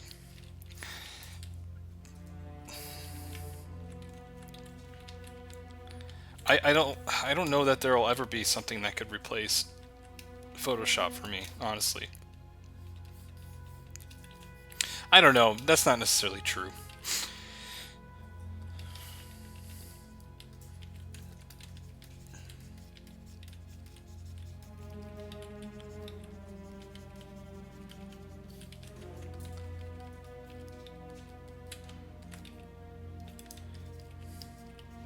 But I've tried using other programs before, and it's always like it just doesn't have the same amount of features that are just very basic that I'm used to in Photoshop. So then I'm like, I just switch back. Like, honestly, like using Procreate on a tablet is really good. I think Procreate has everything you could ever really want as a digital painter.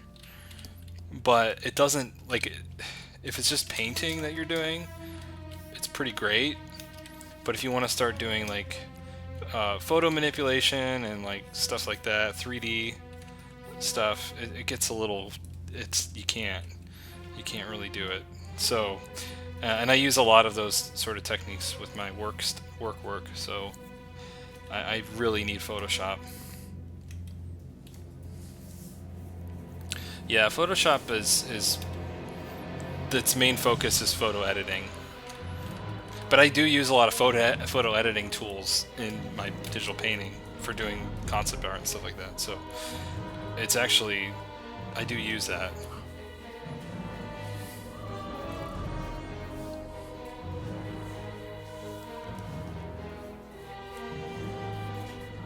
So for Android, I don't know if there's Procreate on there, but SketchUp or Sketchbook Pro rather is very good. And Sketchbook Pro is another program that's like, it's got like pretty much everything you would need for just digital painting. It's only $5, and Procreate's really cheap too. It's like $5. So.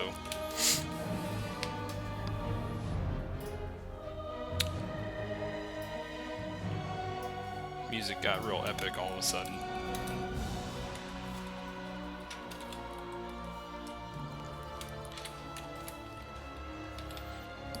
Yeah, I don't know. I haven't had the time to really like buy into new programs and mess around.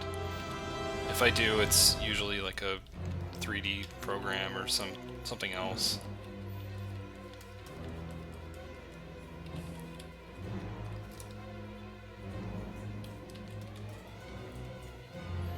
You caught me.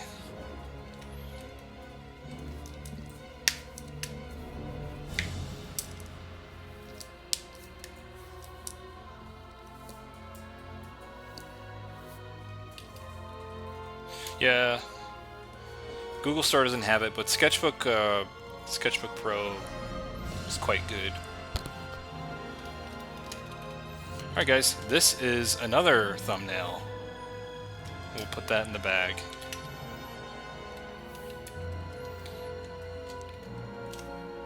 I don't know. It is what it is.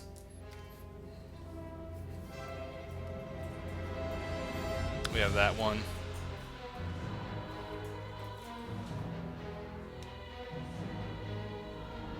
And this one. I think it looks better that way. Now I don't know which way this is supposed to look better. Whatever. This one probably, let me crop it.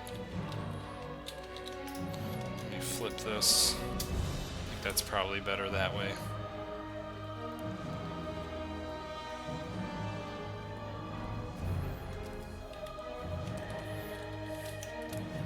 I love working in black and white.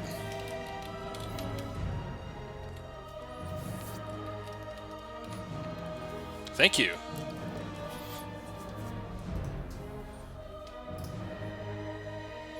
I like the upshot one too.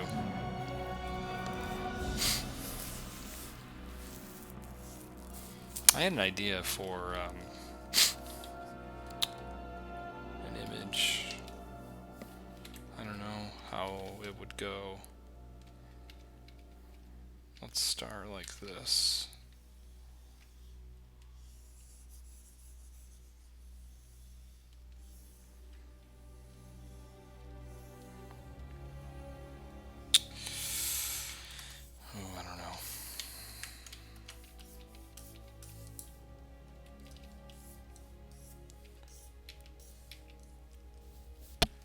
Did I use a 3D base for this? No, no, this is just me sketching. Just doodling. Thinking of compositions.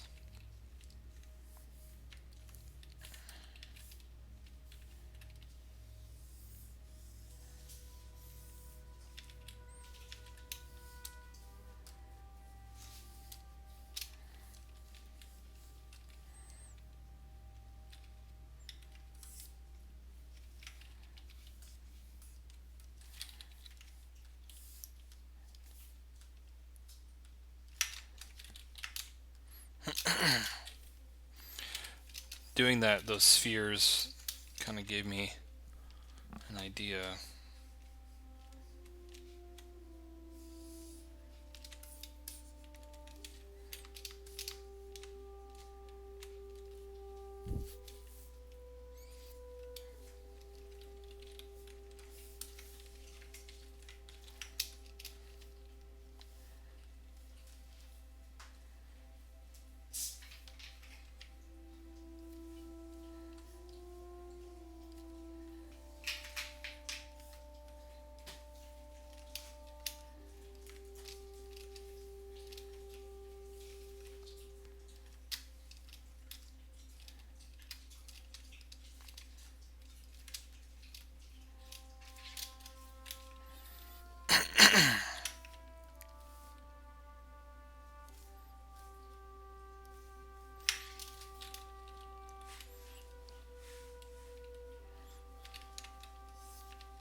I got the spheres somewhere. I just used the marquee tool. I'm not sure if that's what you're asking.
Adriano, hello.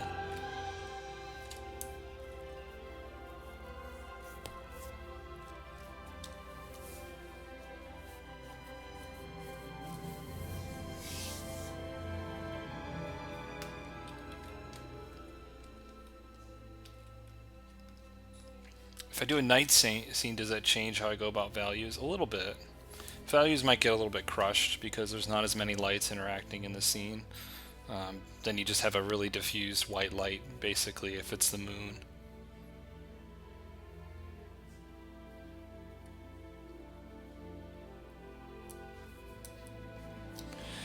Do I already know what I'm doing, or am I messing around? I'm kind of just messing around. Sort of.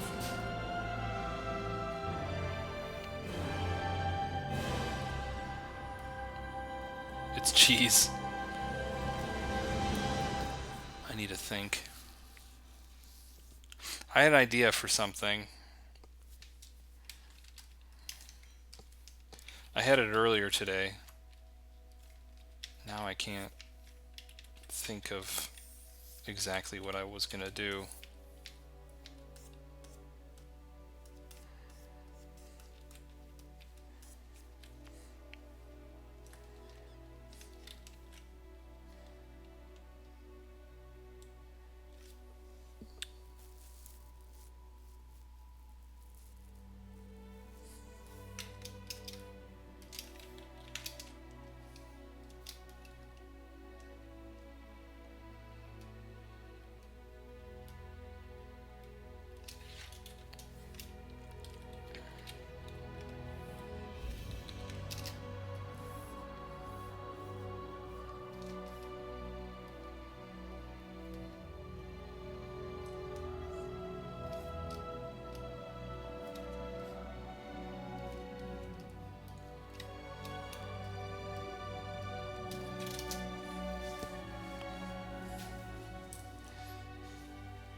I don't know. I think I lost it.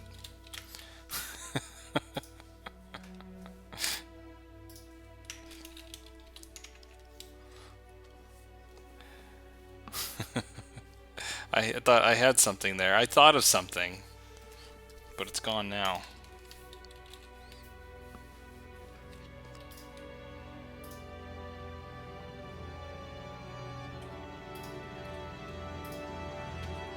That happens sometimes.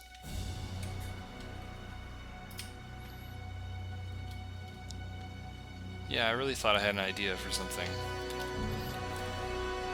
I wanted to do these like giant drains. I don't know. I think I would block it out in 3D though. Honestly, because yeah.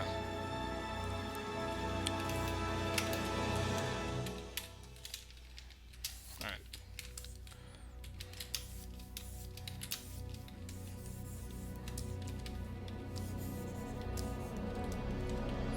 Yeah, like really giant sewer drains. But I had like a, it's not, yeah, just like I had a design in my mind earlier today. Just like having it like this maybe, and then having a light shape over that. I don't know. It's something I gotta mess around with some other time. Do a mountain range. Okay. Easy. Thought you would have picked something harder.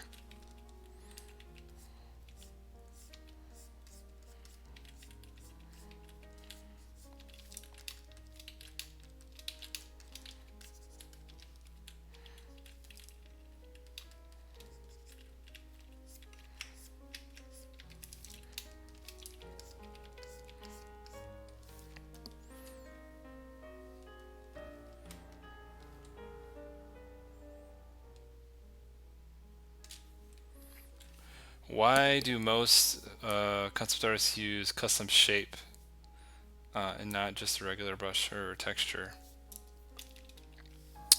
Well, custom shapes are vector, so if you take a brush and you do something like, you know, you get like a, this brush has a texture and I make it really, really large and I put it down, it gets real blurry and fuzzy. That's because it's a raster based.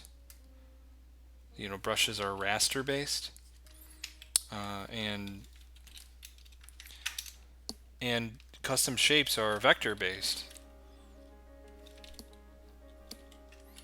And when it's vector based, you can make it as big as you want. You can make the custom shape as large as you want. Hold on, my computer is slow.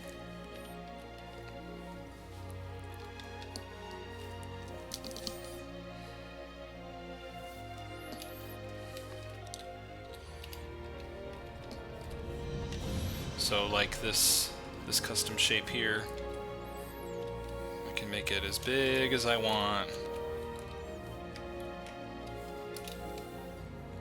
And it stays incredibly sharp because it's all vector. And I can play with it. I can put a shape down like this, or one that's really flat, or one that's exactly how it's supposed to be. So I could have like a tree out here that's super sharp, and then I could also put it up in the foreground, way up in the foreground. It's still super sharp.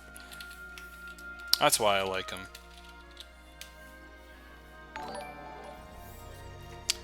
Unhappy Sloth, thanks for following.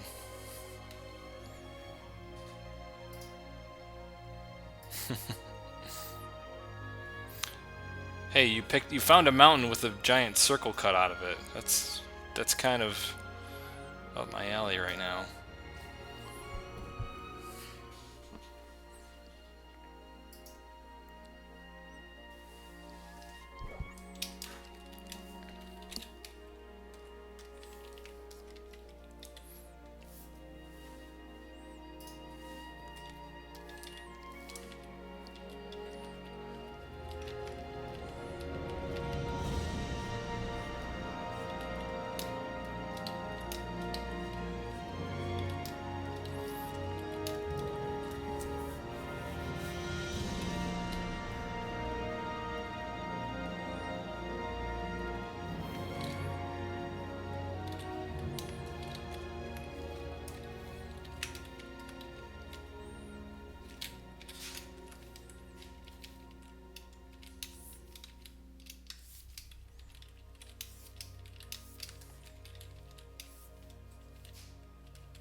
just to make you happy, I'll put the little mountain range back there.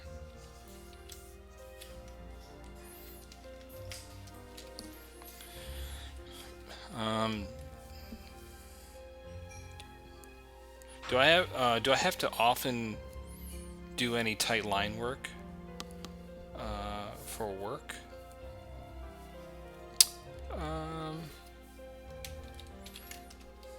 No, it's not necessary. Sometimes I'll do tight line work for certain things that need it. Like if it's a prop or something that needs to be detailed out a little bit. And I think it's appropriate, I'll do some lines. But often what I'll do is I'll do something like I'll block out the shape and then I'll like sketch the lines on top if I feel like the line work is kind of crucial to figuring out the forms, right? And then, but my line work is pretty bad, so it's not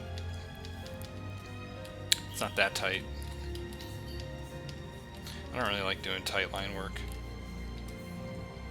It stifles me.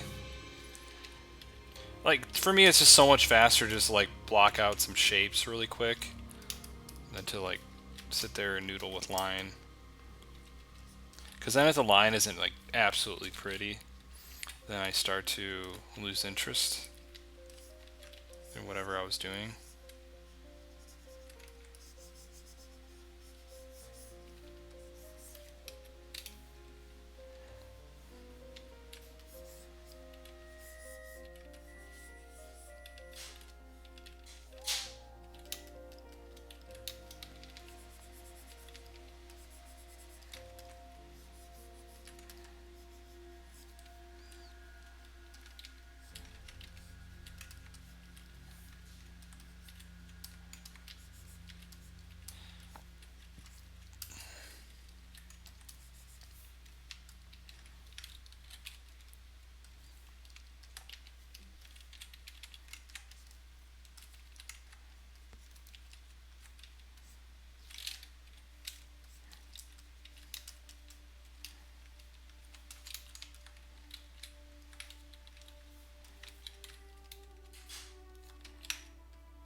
Thanks.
See you, Harrison.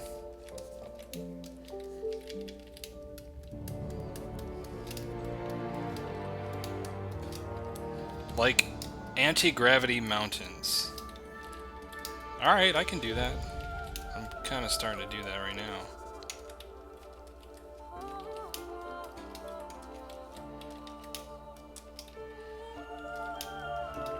You guys were like, do a mountain with a castle. I'm like, that's doesn't push me at all. That's my comfort zone. It's like playing the classics.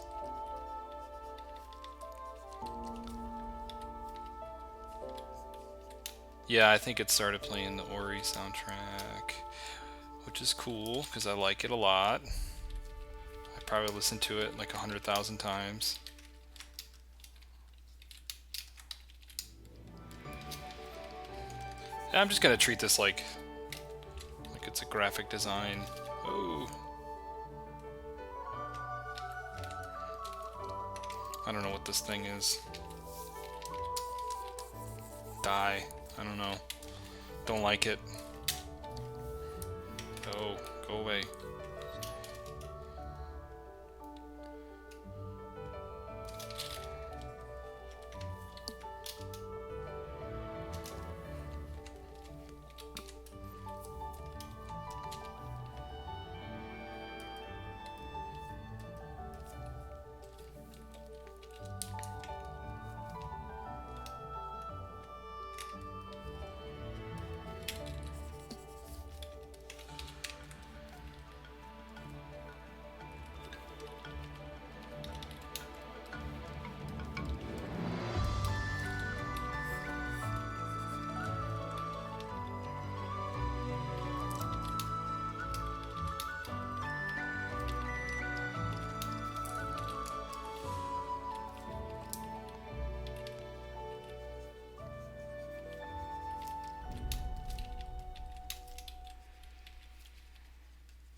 Pisa Air Tower.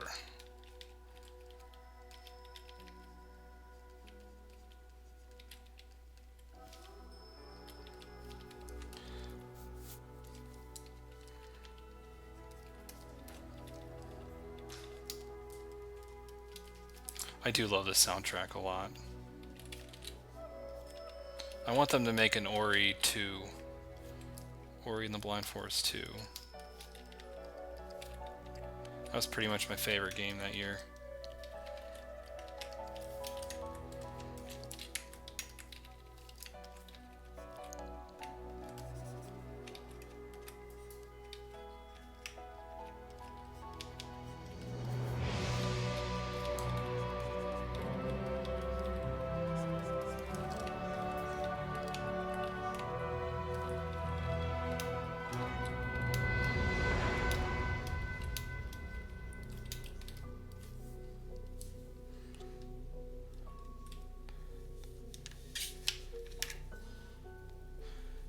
Nice BGM. Background music?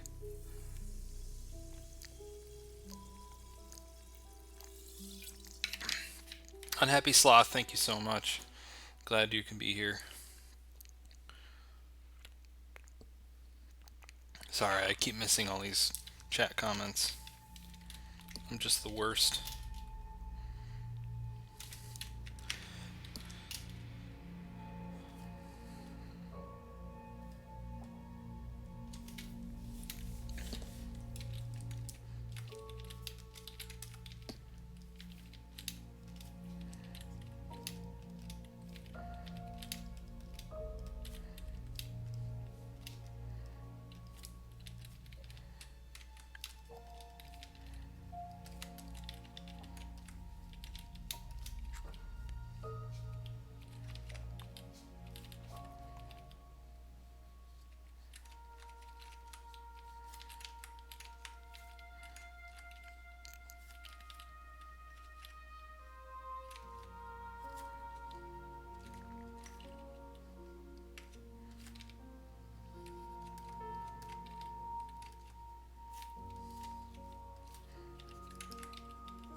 Gulby, thanks for the follow.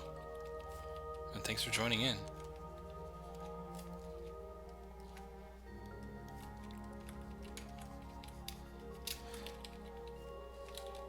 I know watching me paint in black and white is probably not the most exciting thing.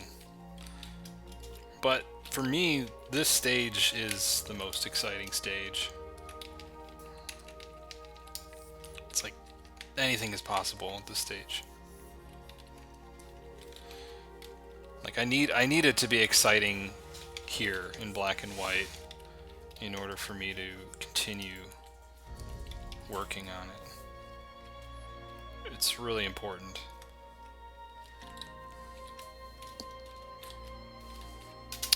And, you know, I could spend another 20 hours on each of these images separately, polishing them. But if the design isn't good and the story isn't coming together, I'm just not going to have any interest in it.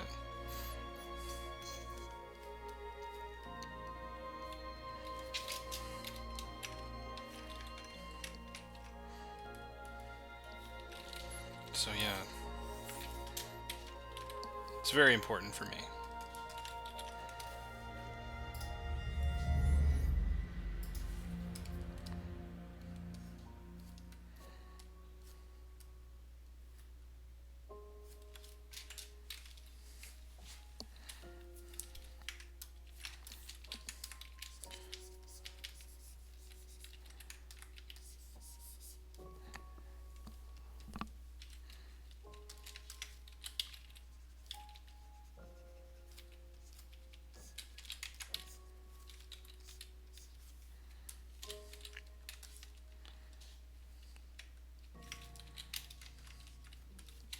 I had this thumbnail a while back of something sort of like this, where it was like a city, this like wall and city that was ascending and it's like getting all chopped up, and then it was ascending up into the sky.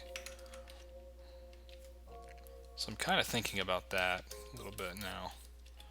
I thought it was a neat story idea. The composition wasn't great, but I just thought it was a neat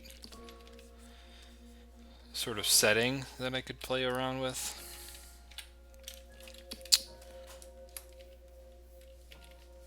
Be fun to go back to that idea a little bit.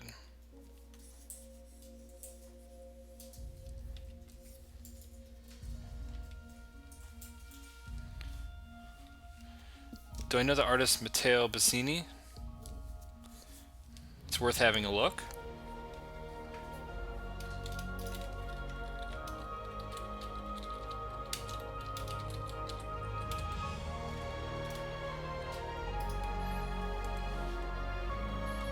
Matteo Bassini.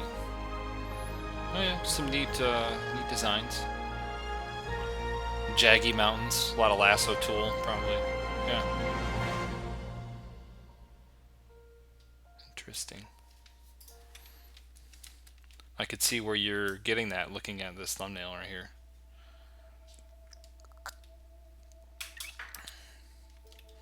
I like this mostly. I just don't like this bit. Don't know why. Maybe it should be...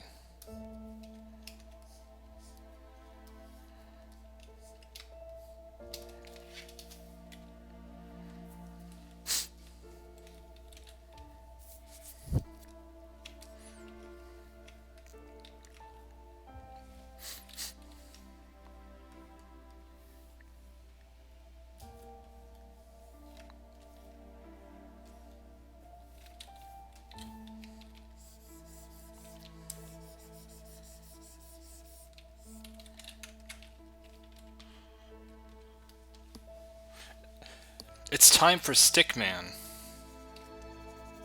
That's true. We should put him in there somewhere. I have an idea, but let me do this first.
values are getting a little crushed to the high key. All a little too bright, I think. They're all a little high key. I don't want them to be high key. Because I kind of change things around visually and spatially. So I need to rearrange these a little bit.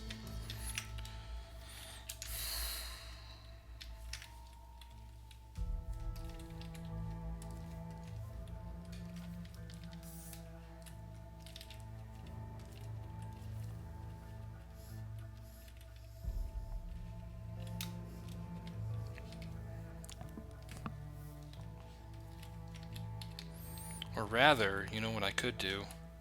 I keep doing deserts. What if I made it like puffy sky, puffy clouds, blue sky?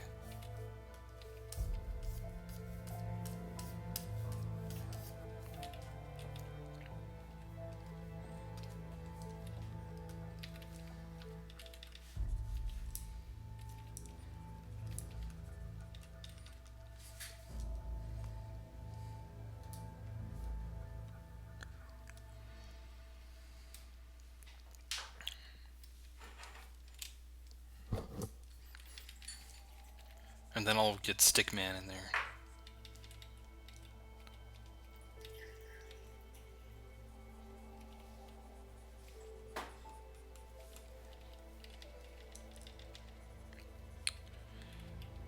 How about something in the clouds?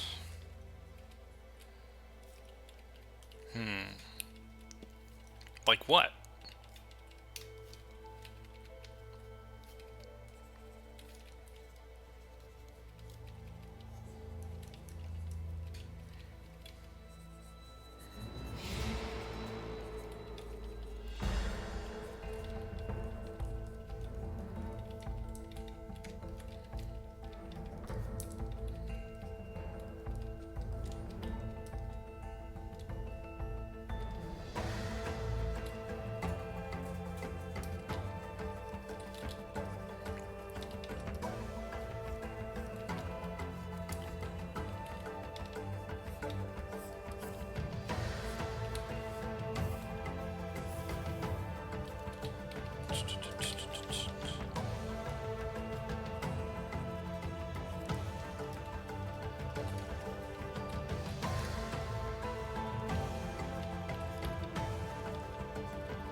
A flying ship, maybe? Flying creature in the clouds?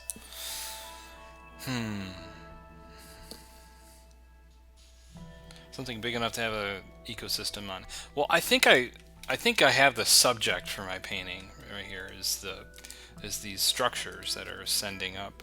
So if it's something that can be based around that, then sure. Whatever other suggestions in the clouds would have to be secondary because the focus is going to be on these structures. So I don't really know if I have the full story on these structures just yet. So if you have any suggestions on that, I'll take suggestions on that. But a city in the clouds, that seems like a whole nother image at this point, a different image at this point. It's important when you're doing an illustration is to really have a focus, right? Keep it really simple. One thing is a primary focus, and then everything else is just tertiary after that.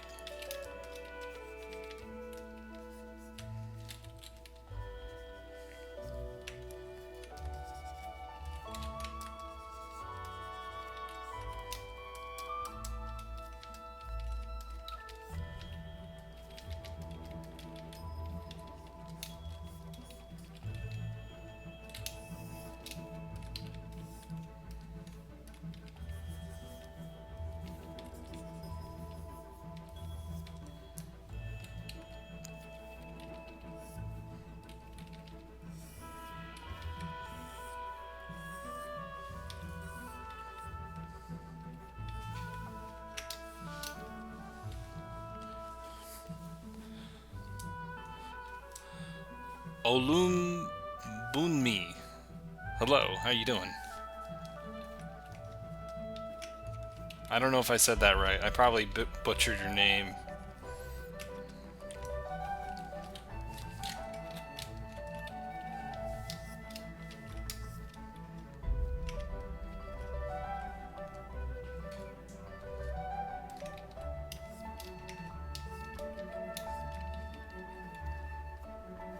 Really? I got it perfectly? Come on.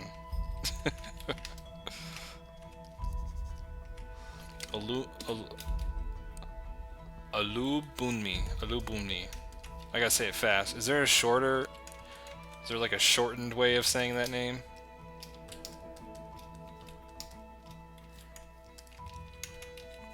Can I say Ollie? No, I'm not gonna say that.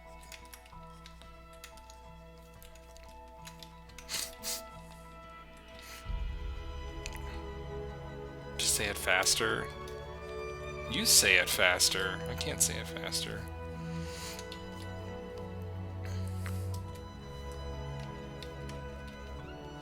Look, I'm a dumb American, alright? I can't pronounce names.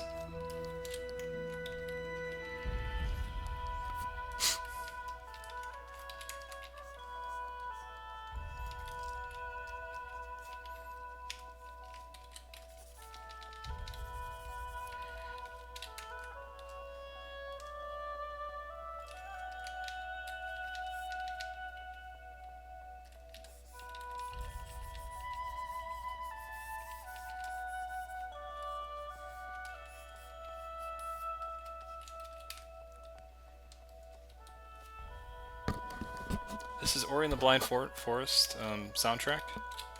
Ori and the Blind Forest.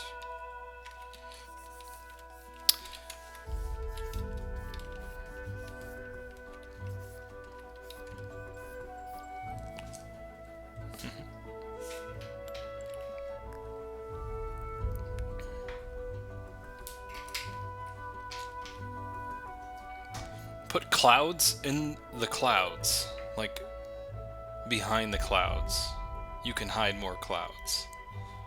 And the clouds can look like clouds. Yeah, go to sleep. You sound tired. You sound like you're really tired. Saying crazy things.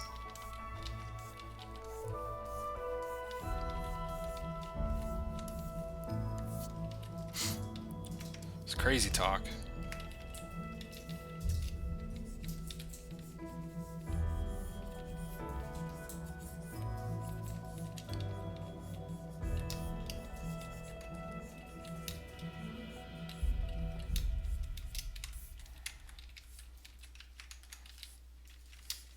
I really like the way they do clouds in Breath of the Wild. They have the clouds moving over, and they have shadows that are shifting with the clouds. I think that's so awesome. It's one of the really great things visually that they did for the game. I finally am getting a chance to play it, and it's really, really good. Not gonna lie.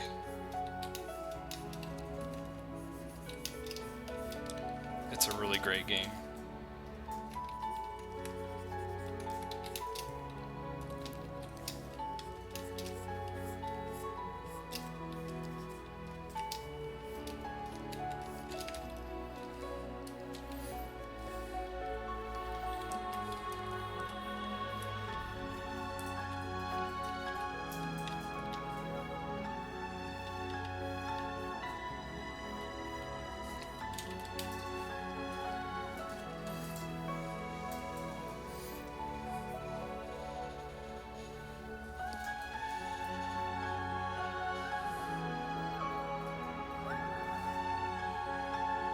Oh yeah, yeah. You're talking to Lynn.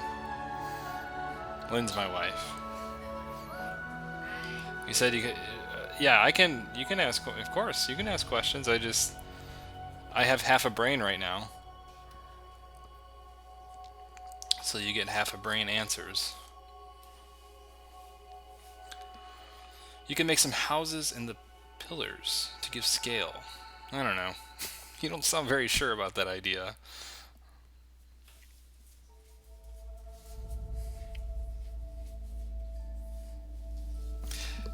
He lets me probe his mind? What?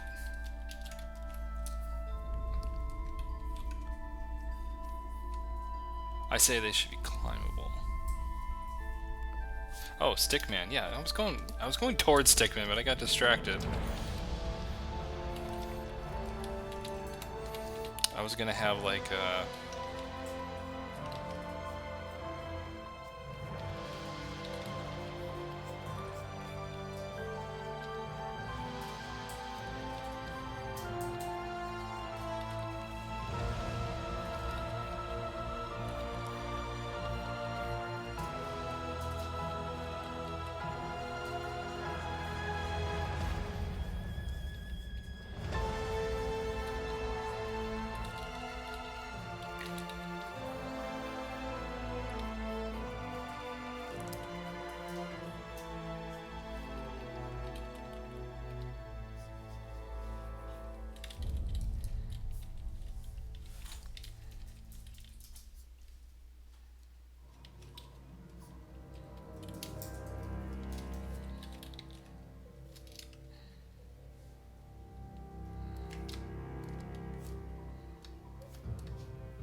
A scarecrow? No. What? You guys. Bleebop. Thanks for the follow. You guys are trolling.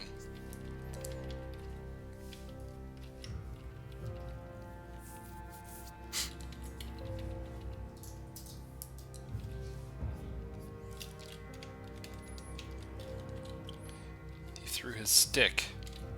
No, he doesn't need it anymore, right? He's ascending to the heavens now. Doesn't need a walking stick. He's in flight. That's the metaphor, right? Some miraculous thing happened. He does not need his stick anymore. It's like the moment in Journey, at the end of Journey, when you can fly, right? That's kind of...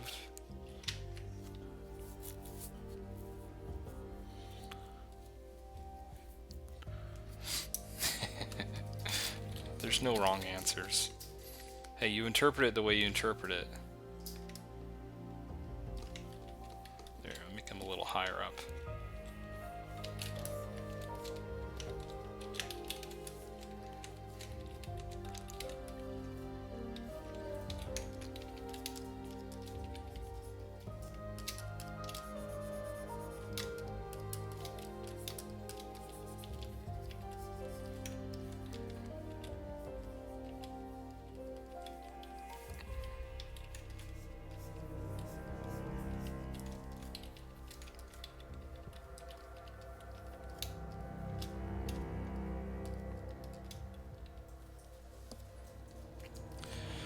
Whoop! There goes gravity. That's right. Good morning from Italy. Well, good morning to you. A swarm of people ascending. But that would force me to draw more people. I don't like drawing too many people.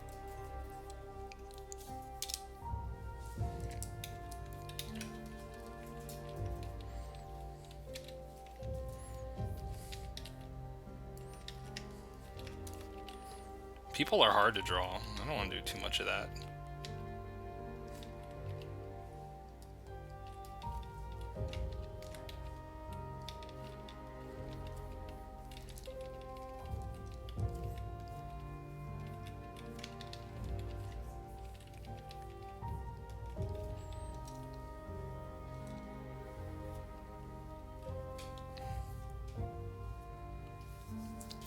Something round or spherical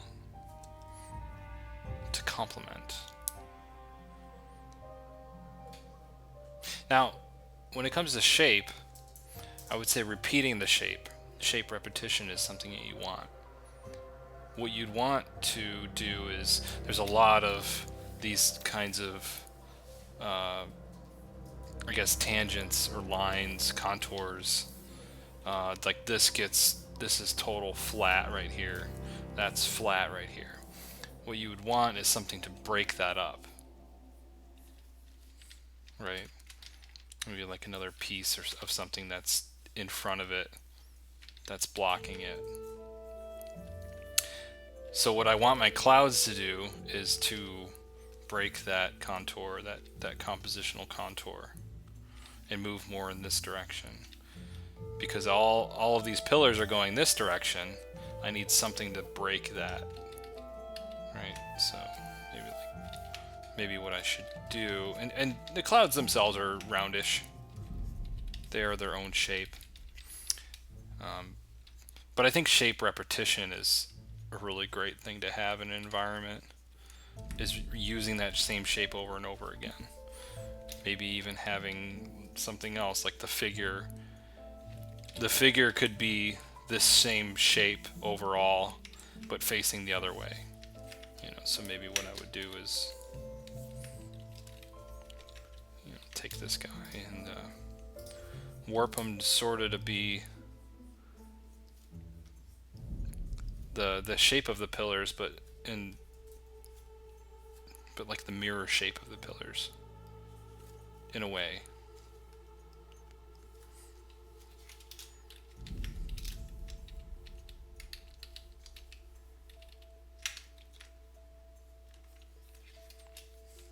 Now he's like Peter Pan taking off.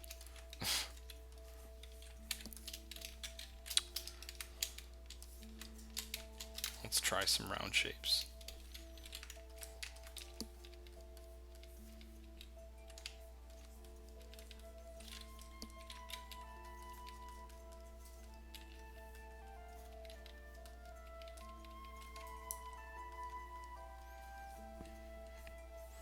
Tali, you know more than you think.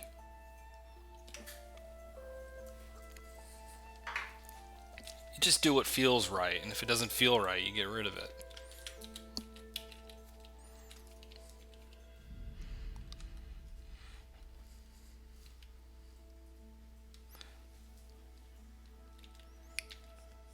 Ooh, you lost me at Avatar, but then you got me back with earthbending. This has this Avatar earthbending feel about it. So you lost me and then I came back.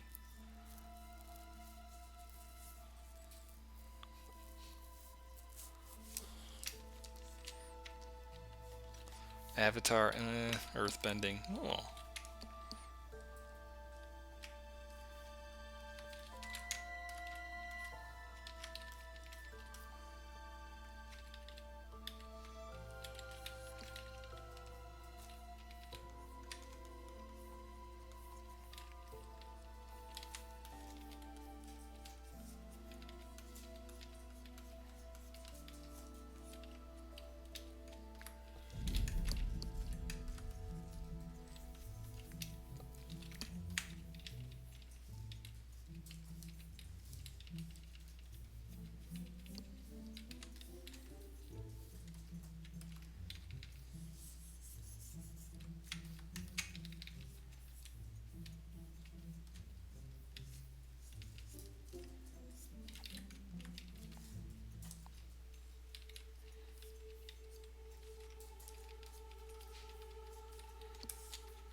You know nothing.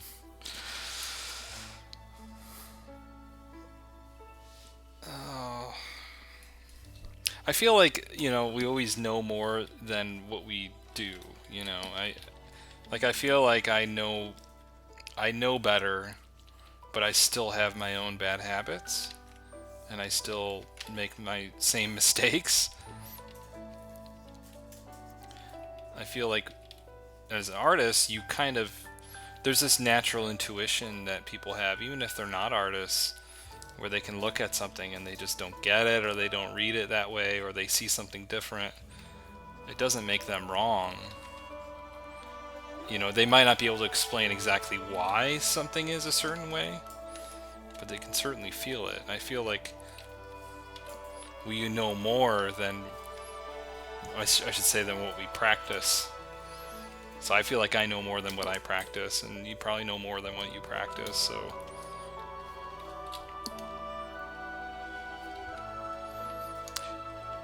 But even the fact of acknowledging that you know nothing is good, because the more you know, the more you realize the less you know.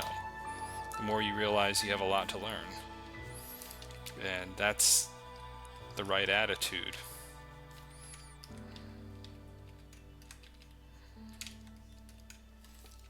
I think. All right.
I know that these shapes are kissing.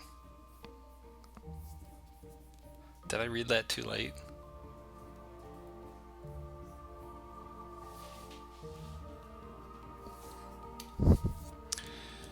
Plus, it's good to not get attached to knowing things. Yeah, with art, it's yeah, it's like people, like, they set rules, but the rules don't always apply, and sometimes they apply, and it's just like, how do you make rules? You know, it doesn't make sense.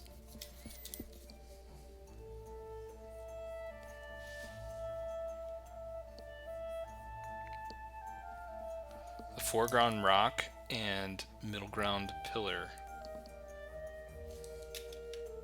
are kissing. Hey man, whatever you think.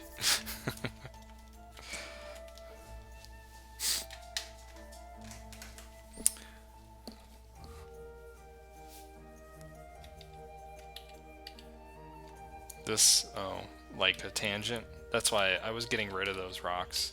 I didn't like the way they felt. They just don't feel right, man. They don't feel right. Ugh.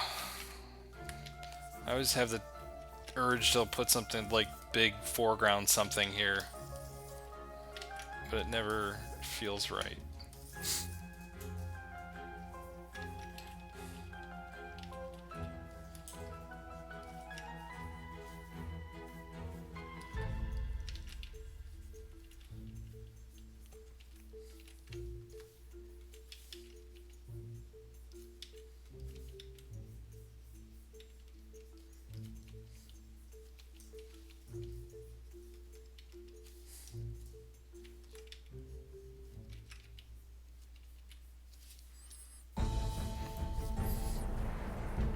What drawing tablet am I using? I'm using a Cintiq 22 HD.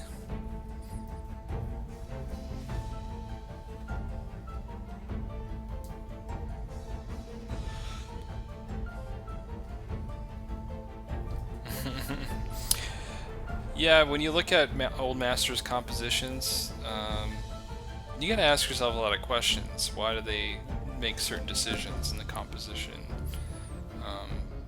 Story reasons. And I think really studying them, really looking at them carefully is important.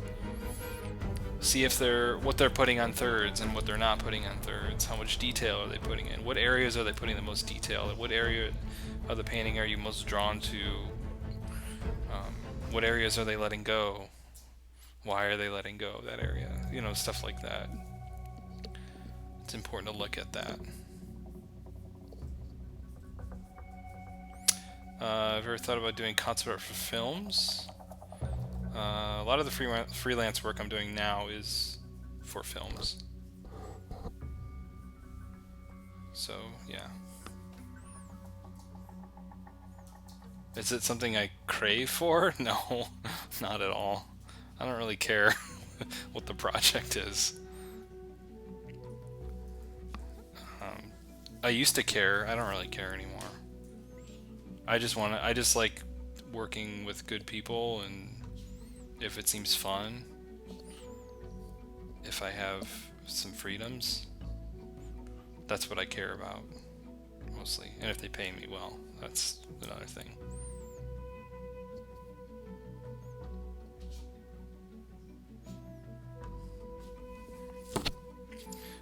I've been looking at a lot of Jerome paintings.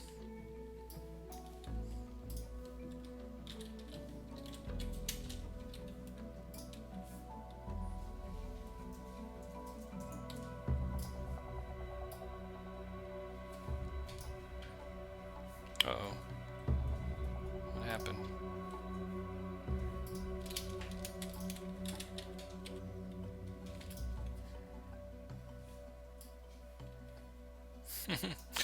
That window just disappeared completely.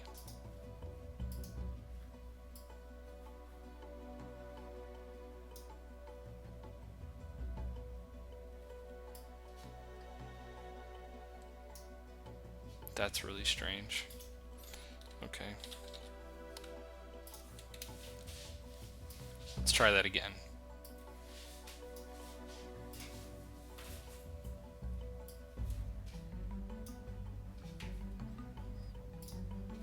I really like this painting.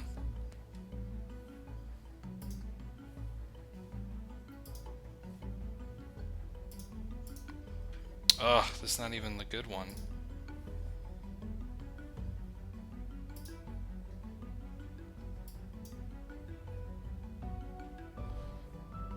Hold on a second.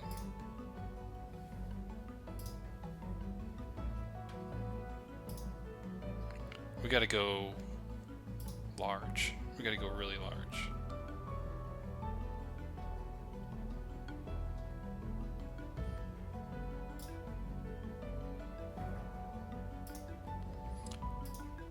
Oh, at work I have all the best scans of this painting. Here we go, 3,000. There it is. I think this is the one. I've been getting like super high resolution images of his paintings, Jerome's paintings, and just looking at them up close. I've been looking at the same couple paintings that he's done, and not just the details, but also like looking at it from far away and looking at the composition and the storytelling that's happening here. What's sitting on the thirds.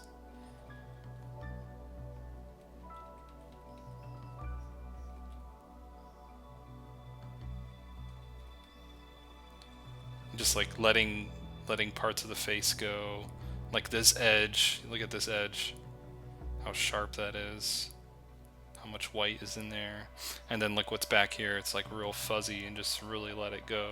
And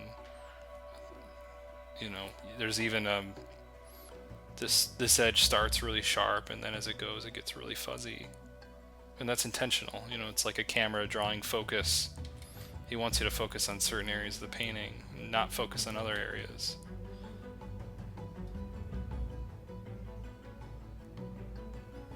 Letting this go.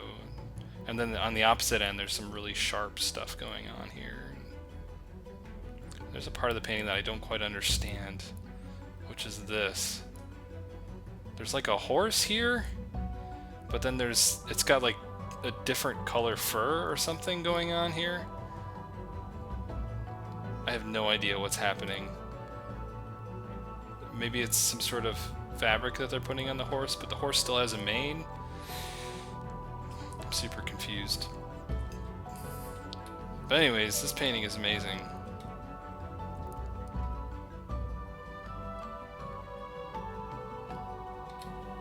And I could look at it for a long time.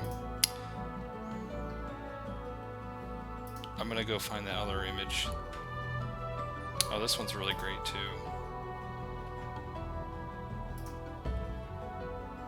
I love how he uses light. Just really restrained. Little strips of light.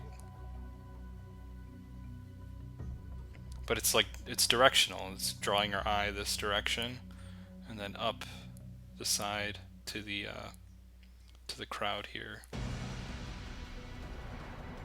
And the crowd brings our eye back over.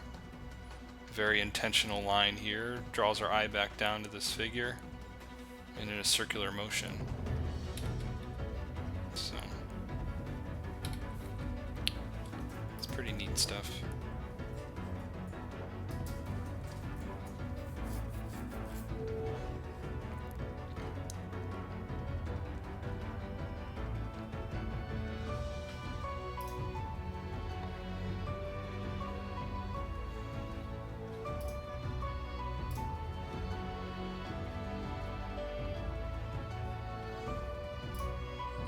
I want to find this painting at a large size. Whatever. You get the idea. Jerome's pretty awesome. This is from a book, it's not a scan. This painting's great.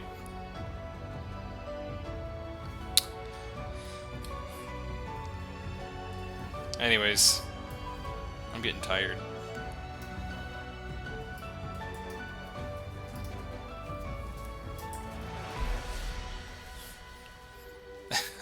A blue mule, nothing weird about that.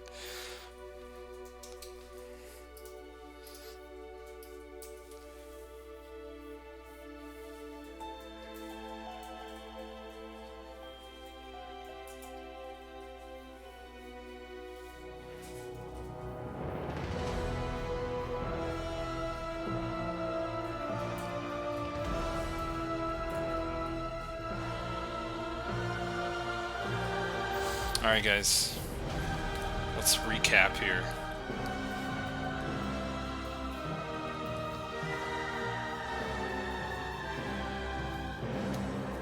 This music's so epic!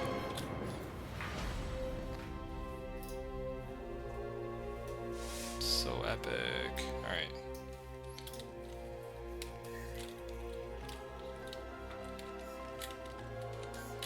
This is the recap. Started here. Actually goes this way. Shit, hold on. Let me crop that and flip it. There we go. Looks better that way. So we started here. Yeah, it's alright for a first thumbnail. Things are working. I could make something out of that. This one, strange, for sure. I might drop this ellipse and just make it like a scaffolding in boards and stuff, and then maybe some recognizable homes or structures up in there. Or maybe continue this ellipse a little bit wider. I don't know. That could go somewhere. This one, yeah, it's interesting. I'm doing a lot of people with their arms wide open. They want to give the earth a hug.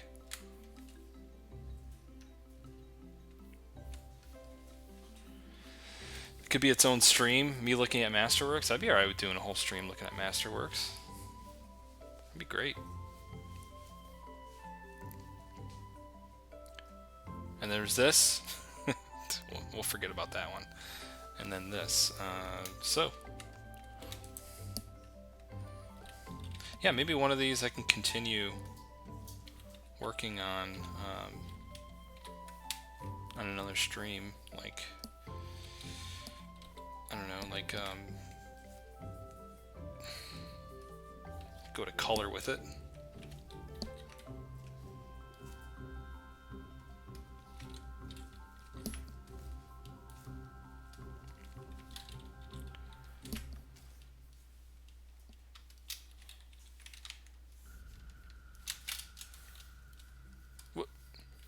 I guess then maybe we'll put it to a vote.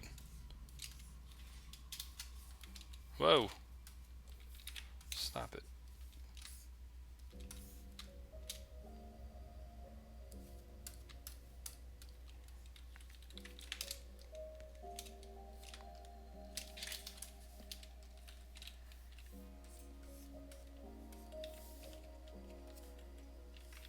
That's a 1, 2, 3, 4. In terms of like to finish up.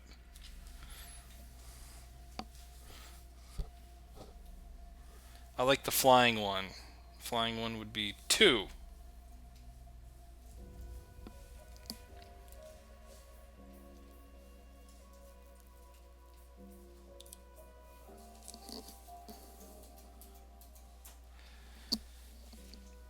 I do so many bad images that no one will ever see.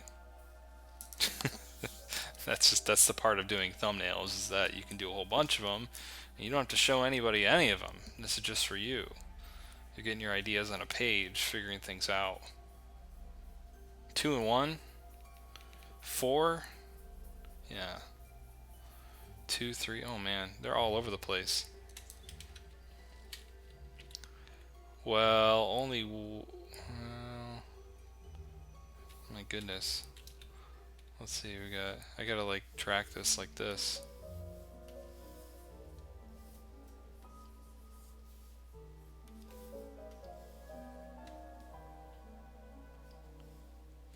I think 2 is hardly in comfort zone. It kind of is. I'll be honest. 2, another 3, and 4. You vote 3, 2. I like 2, blah blah blah. Okay. Seems like 2's the winner. 3 is close behind. I was surprised. I'm kind of meh on this one. Meh. This one I'll give a neat. This one's just okay. That's comfort zone. I think these 2 are both comfort zone for me. Actually, all of them are except for this one. This is definitely not comfort zone. Lynn says 4. Because she doesn't want me to do comfort zone. That's why.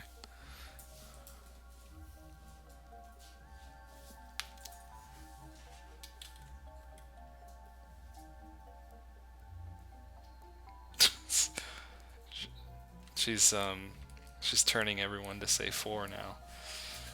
She's converting people from 2s to 4s. Alright. Well, very likely I won't do any of them. That's what happens when I do these thumbnails. They sit on my computer for a while, and then when I'm really out of ideas, I just finish one of them. Alright.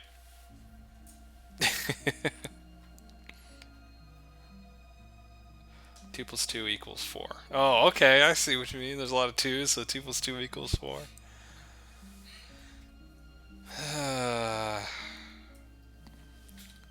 I did some other thumbnails earlier.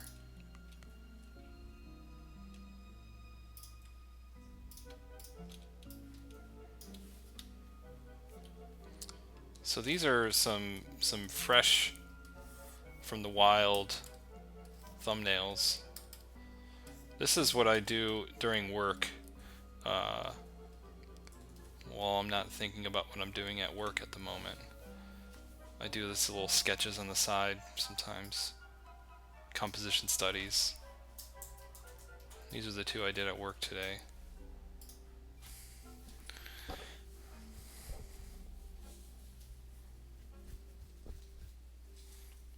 The right one is nice. Yeah, and I got a really pretentious title for it. The Guns of Our Past. They're like these crazy space guns, but they're all derelict and broken down, and then there's a little hut or encampment or something. And I called it the Guns of Our Past.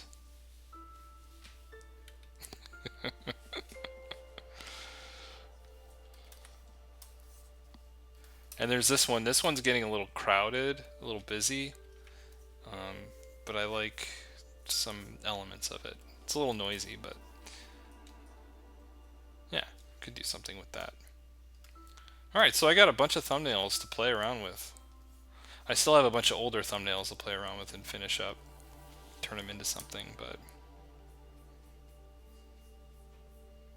personally I'm okay with any of these four except for this tree one with the animals. So, any of those three. And this one probably. Yeah. Alright, well maybe next week or Sunday if I actually have time, which I probably won't because I'm doing freelance work. But probably next week I'll do one of them. We'll see. Or we'll just look at paintings, old masterworks.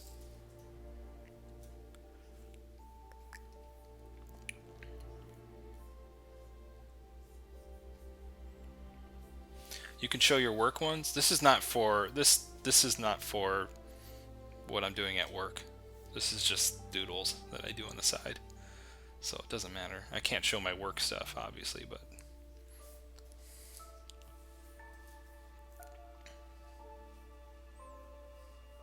alright, see you guys. Thank you for joining in. Really appreciate it. I'll see you all next week. Maybe Sunday if I have time, but not likely. What? Okay, we'll keep that in mind. See ya.